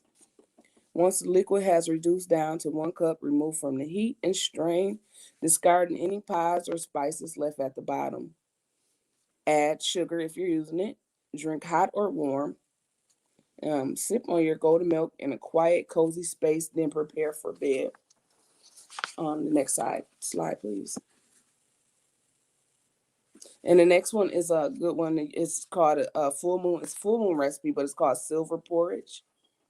And it's a Indian dessert recipe for you, which is traditionally prepared on a full moon's night, especially the one that appears in the Hindu lunar months of Ashwin, which is occurring between September and October.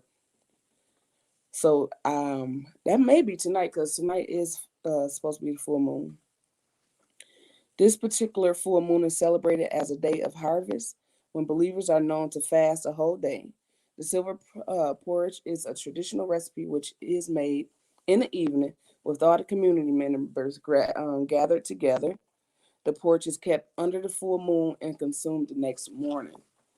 And this one has 1 tablespoon of lotus seeds or nuts of your choice, 1 tablespoon clarified butter, 1 tablespoon of raisins, 1 cup soaked rice, 3 cups of milk of your choice, 1 cup of water, 3/4 cup sugar, 1 teaspoon of cardamom powder, 4 to 5 drops of Kira water. And it says if you don't have that, you can substitute that with vanilla extract, and 4 to 5 saffron threads. So you'll roast the lotus seeds or your nut that you choose in the clarified butter.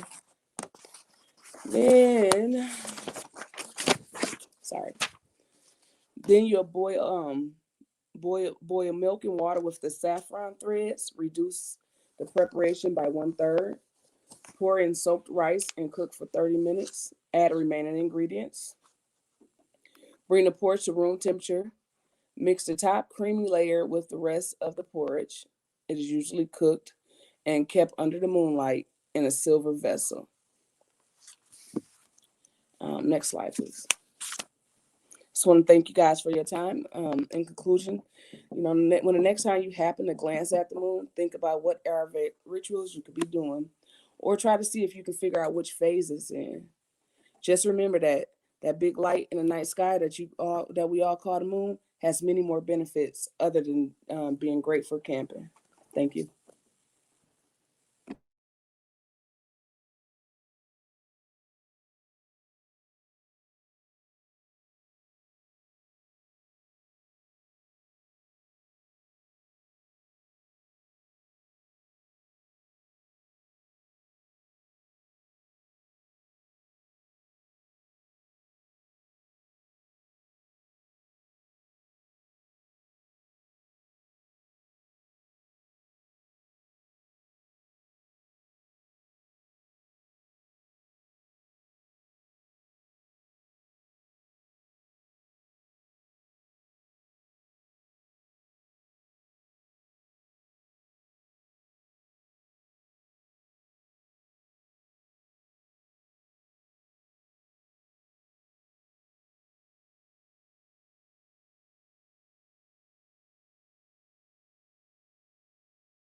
Hello, thanks for coming in, you guys. My name's Samantha McIntosh, and I will be talking to you today about the art of Ayurvedic touch. Next slide, please. Oh, sorry, it's going a little slow. The topic of body therapies tends to call upon really minimal options, while in reality there is a plethora of services that many know nothing about. Today, I would like to introduce the holistic knowledge of Ayurvedic touch to open your minds and facilitate, hopefully, new thoughts on what it means to take care of your body. I will show you an amazing array of options that can be life-changing, not only for your physical health, but also for your mind and spirit. I implore you to engage in new thought processes on the topic of body therapies in the hopes that some of you may start a new journey into self-care. Next slide, please. So first, we actually have a category. So Svedana, that is a type of body therapy. It is designed to promote sweating in your body. It's really great for pushing out toxins, detoxifying the body, and it just has great benefits for your skin. So we'll go into a couple of those in just a second. Really great for Vata imbalances. Now, most of them don't involve any kind of actual massage with it, except for one. So just keep that in mind. So next slide, please. We're going to start with Pinda Sweda. So in this therapy, linen bundles called kizhi, which you can see in the picture, are filled with rice cooked in milk and an herbal mixture.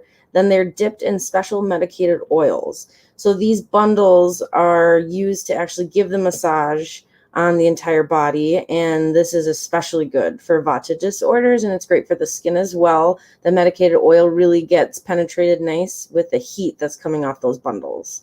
Next slide, please. So the next one is Ushma Sweda. So it is an herbal steam bath, and the client is placed inside of a special wooden sauna chamber as pictured here, with just their head exposed. The therapy allows the body to simultaneously be treated by medicated herbal steam. It's really great for relieving stress, and then specifically for Kapha imbalances. Also great for the skin, and it feels fantastic. Helps with muscle tension, and it's a nice unintrusive way, and it's not very physical, so it's great for people who are dealing with triggering issues to get still good treatment in for the body and the muscles. Next slide, please. Nali Sweda. Now the name comes from the Sanskrit word nali, which means nozzle of the tube. And in this service, a nali is used to focus medicated steam on an afflicted area in the body.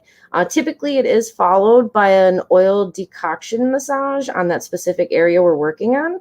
But this one's really great for both Vata and Kapha disorders, and it's extremely effective when you're dealing with backaches and specifically muscle spasms as well. Next slide, please. And then, as amazing as this looks, Avagaha Sweda. This is when the client is submerged, either neck or navel deep, depending on what we're working on, in warm water that has added herbal extracts. It lasts roughly 20 minutes and is commonly given for Vata-related issues and is recommended for those suffering from hernias and other ailments like that. It's really great for toxin elimination, muscle and body aches, skin rejuvenation, and improving circulation. Next slide, please. So in the next therapy we have here, it's Parishka, and it involves pouring of oil on the body. Next slide. So this is also known as Seka Sechan or Paris Sechan. Do not quote me on the pronunciations of these, but it is continuously pouring medicated oil, herbal decoctions. It could be buttermilk or other liquids over the body. This helps relieve tiredness just overall in the body, pacifies Vata doshas and related disorders, helps heal fractured and dislocated joints, and it improves debility and loss of strength. One of the huge benefits of this specific service is that it nourishes the 7 body channel systems, It also helps relieve sunburn, and it gives relief in pain related to gout. And so the next slide, please. So Danyamya Dahara, it originates in South Africa, and it's actually used a lot in clinical areas and hospital practices, and it is used for inflammatory diseases. Next slide. Other information on this one is it's great for Vata disorders linked with morbid Kapha and Ama. It is actually fermented liquids being poured on the body. It typically contains herbal medicines, and it's poured on specific body parts. It's not usually poured everywhere on the body.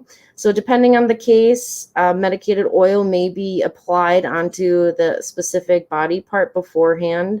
This is actually a renowned service, and it's like clinically shown to help relieve pain, stiffness, and swelling associated with arthritis and other inflammatory issues, and is an effective remedy for many musculoskeletal disorders, which also provides strength to the muscle tissues. Other benefits is rejuvenation and energizing of the body by relieving fatigue, highly effective with neurological and neuromuscular disorders, and it establishes normalcy in the digestive fire and corrects metabolism. It destroys ama, which removes blockages from the body tissues and channels, enabling proper nutrition. It also soothes the nerves and improves circulation, controls and creates equilibrium in the doshas, and helps to remove excess fat from the body. The one thing for this one is that it should be used with caution when you're dealing with clients with diabetes and hypertension due to its hypoglycemic actions. Next slide, please. So here is a video. It's actually me picking up oil commonly used in Abhyanga, which is a service that our school actually provides. Next slide, please. Next slide, please.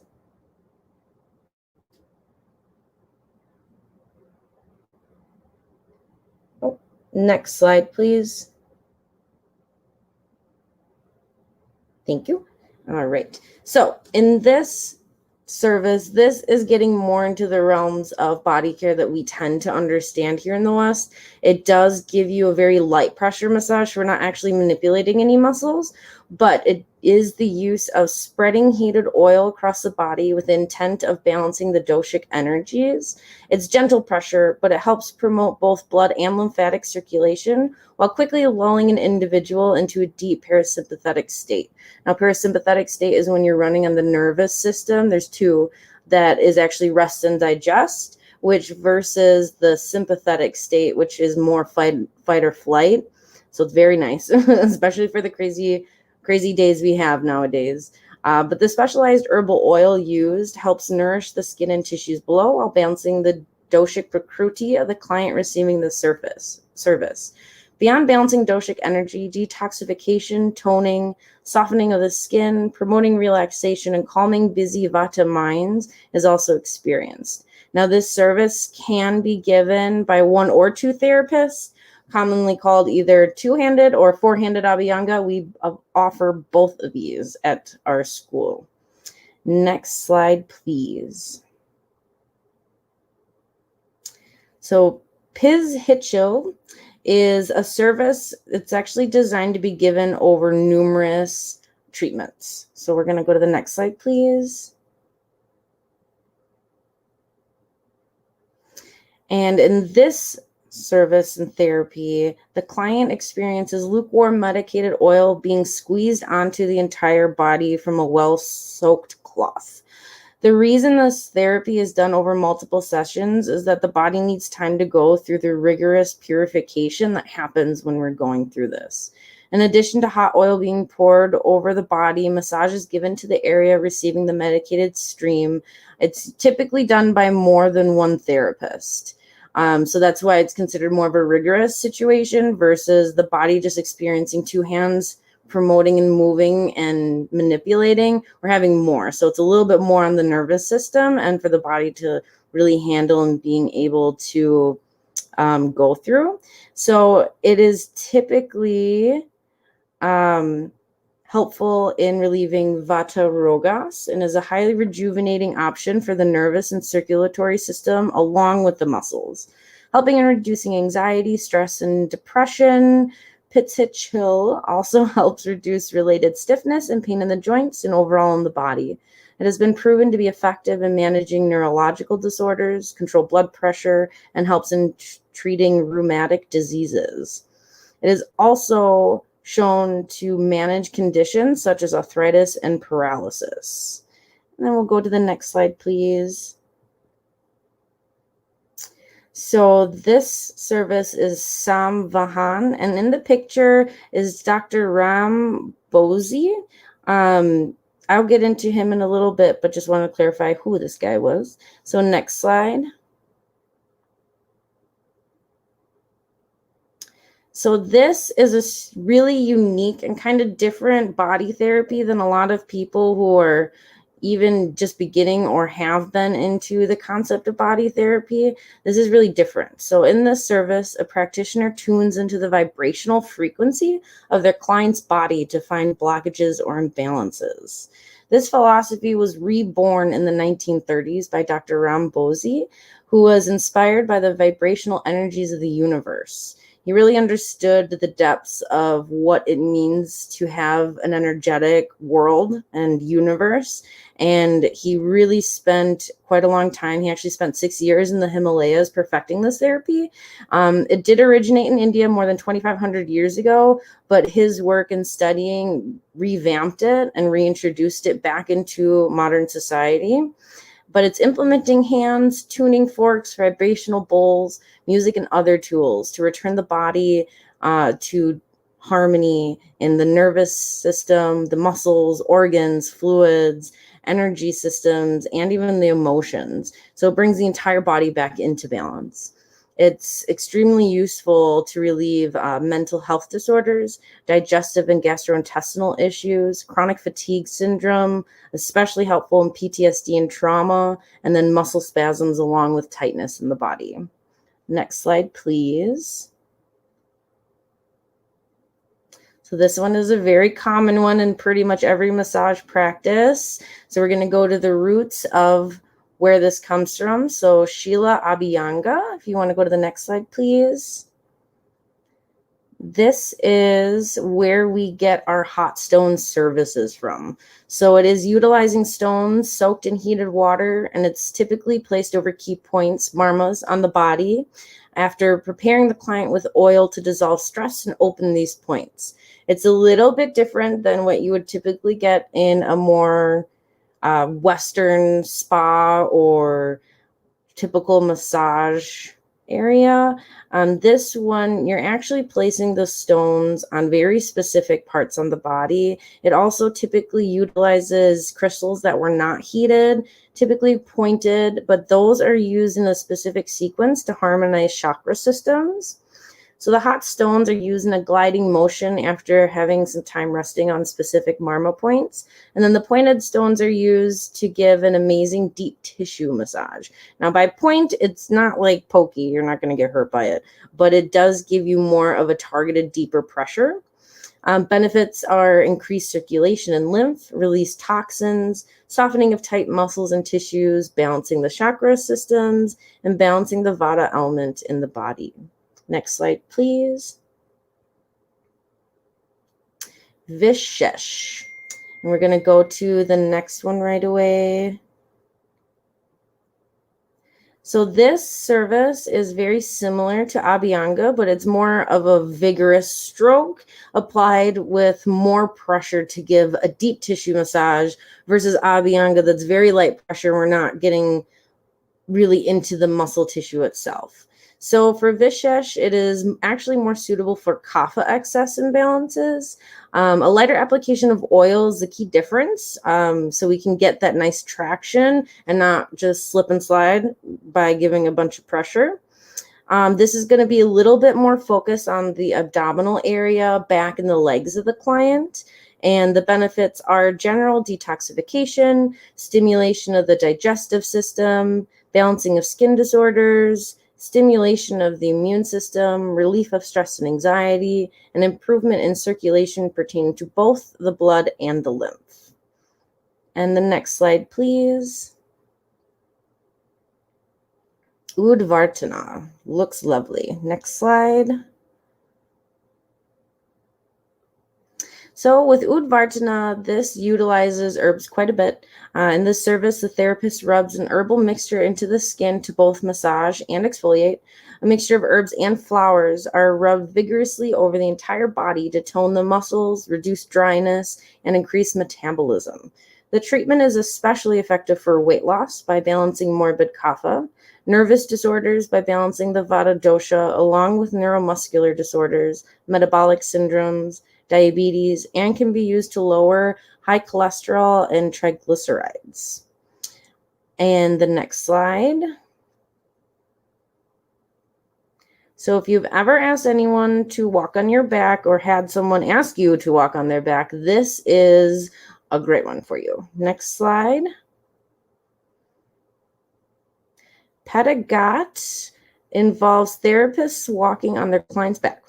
The client lies on a mat on the floor while the therapist uses either a rope or a ceiling bar to help distribute their weight evenly while giving a very deep tissue massage with their feet. It is considered to be helpful in weight loss programs to help reduce excess fat and toxins. It also is considered to remove deep-seated pain in the joints and bones and to promote relaxation. Next slide, please. So, Shirodara, this is another service that we do offer at our school. Very, very great. Next slide. So in this healing technique, it involves a therapist using a copper vessel suspended above their client's head securely to pour liquid onto the client's forehead. Typically, medicated oils used with a specific blend made to balance disorder. Sometimes more traditional sense, the milk, buttermilk, or water can be used, but we use oil at school. Said to bring clients into a meditative trance, the service has the benefits of improving sleep, lessening anxiety, reducing stress, lowering blood pressure, helps relieve itchiness in the skin and scalp, great for your hair, and it induces an alert calmness similar to the responses that meditation gives us. Next slide, please. Oh, I'm not sure why the top one, but it is Akshitarpana. Next slide. In this service, an herbal infused ghee is placed over the eyes for a period of time. This process begins with a gentle massage on the face and forehead and the whole head. The eyes are then framed with a vasti or dough dam that we've spoken about earlier in some other services and filled with warm herbal ghee. The client is asked to open their eyes and close them several times and can even be asked to do eye aerobics to ensure the entire orb of the eyes are treated. The service helps relieve eye fatigue, disease of the eyes, injuries that the eyes have sustained, dirt accumulation, conjunctivitis, atrophy of the cranial nerves, and dryness of the eyes. Next slide, please. So this is Shirovasti, and on his head, I will go and explain exactly what that is. Next slide. So as seen in the picture, a cap is placed onto the client's head.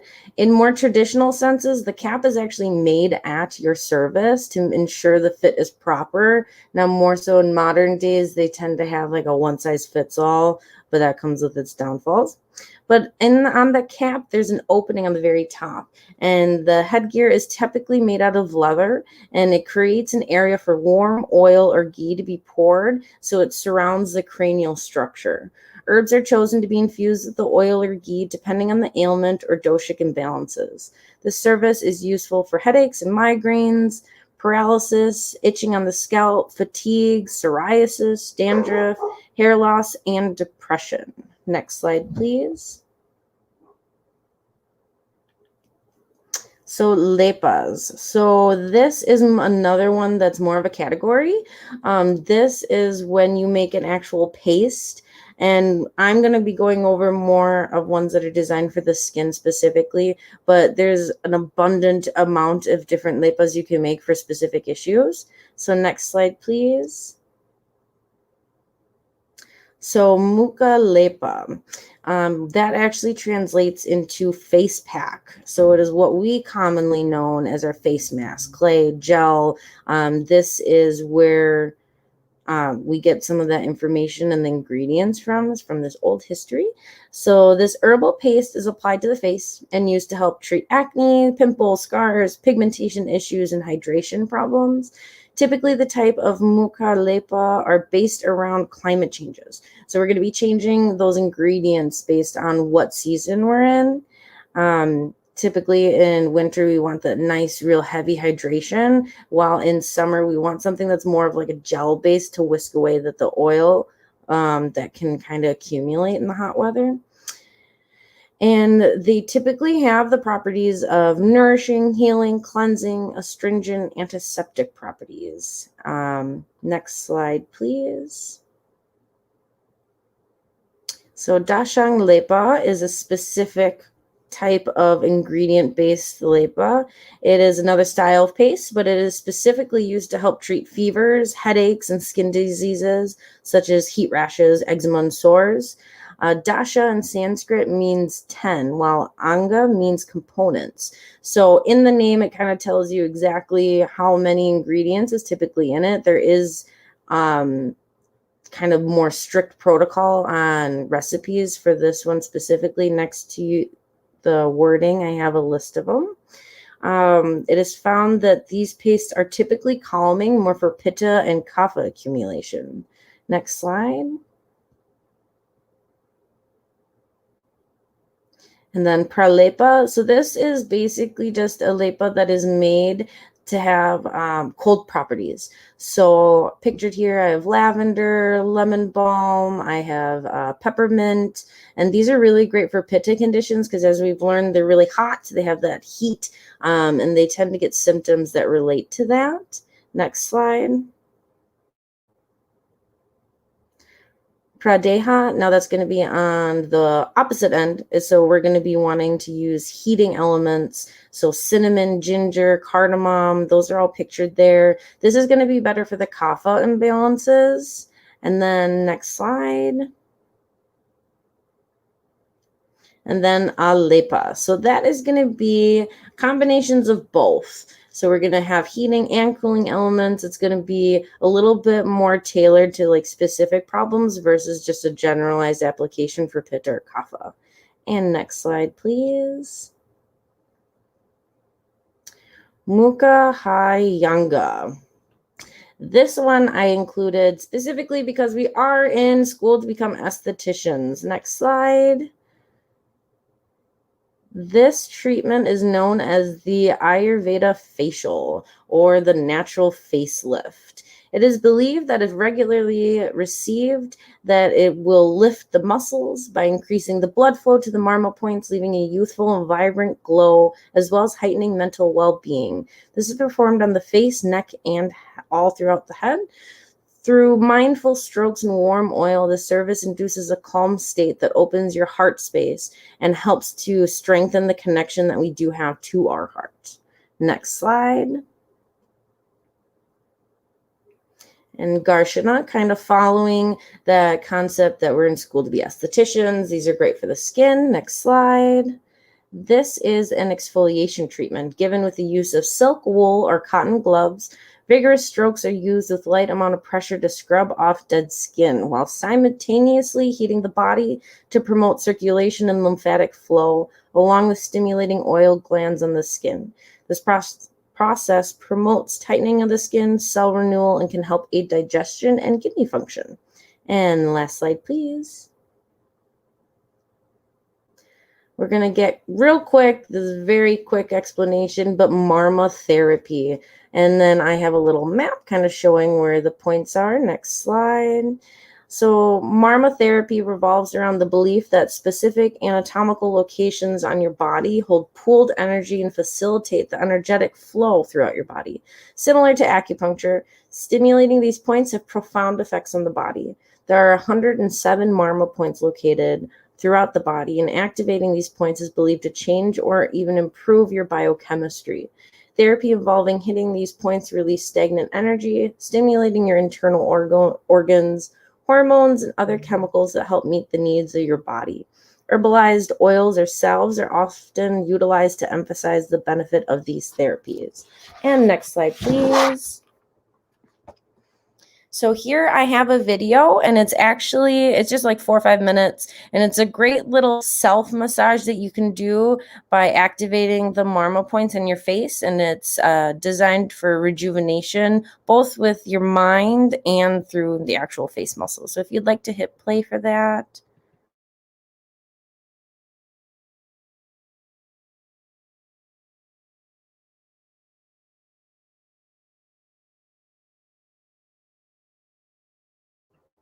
If you'd like to hit play quick.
All right, I apologize for the lackluster silence with that one. But next slide, please.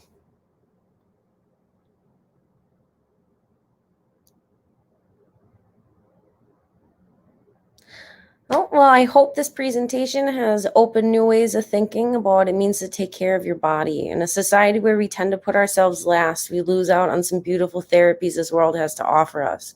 We often focus on our busy lives without realizing the toll it can take on not only our physical bodies, but also our minds and souls. I beseech all here today to take some time to heal those ailments that are hindering you from feeling your best. Our lives are short here on this planet, and to live them with limitations at a shortened capacity is a disservice to ourselves and those that love us. Thank you.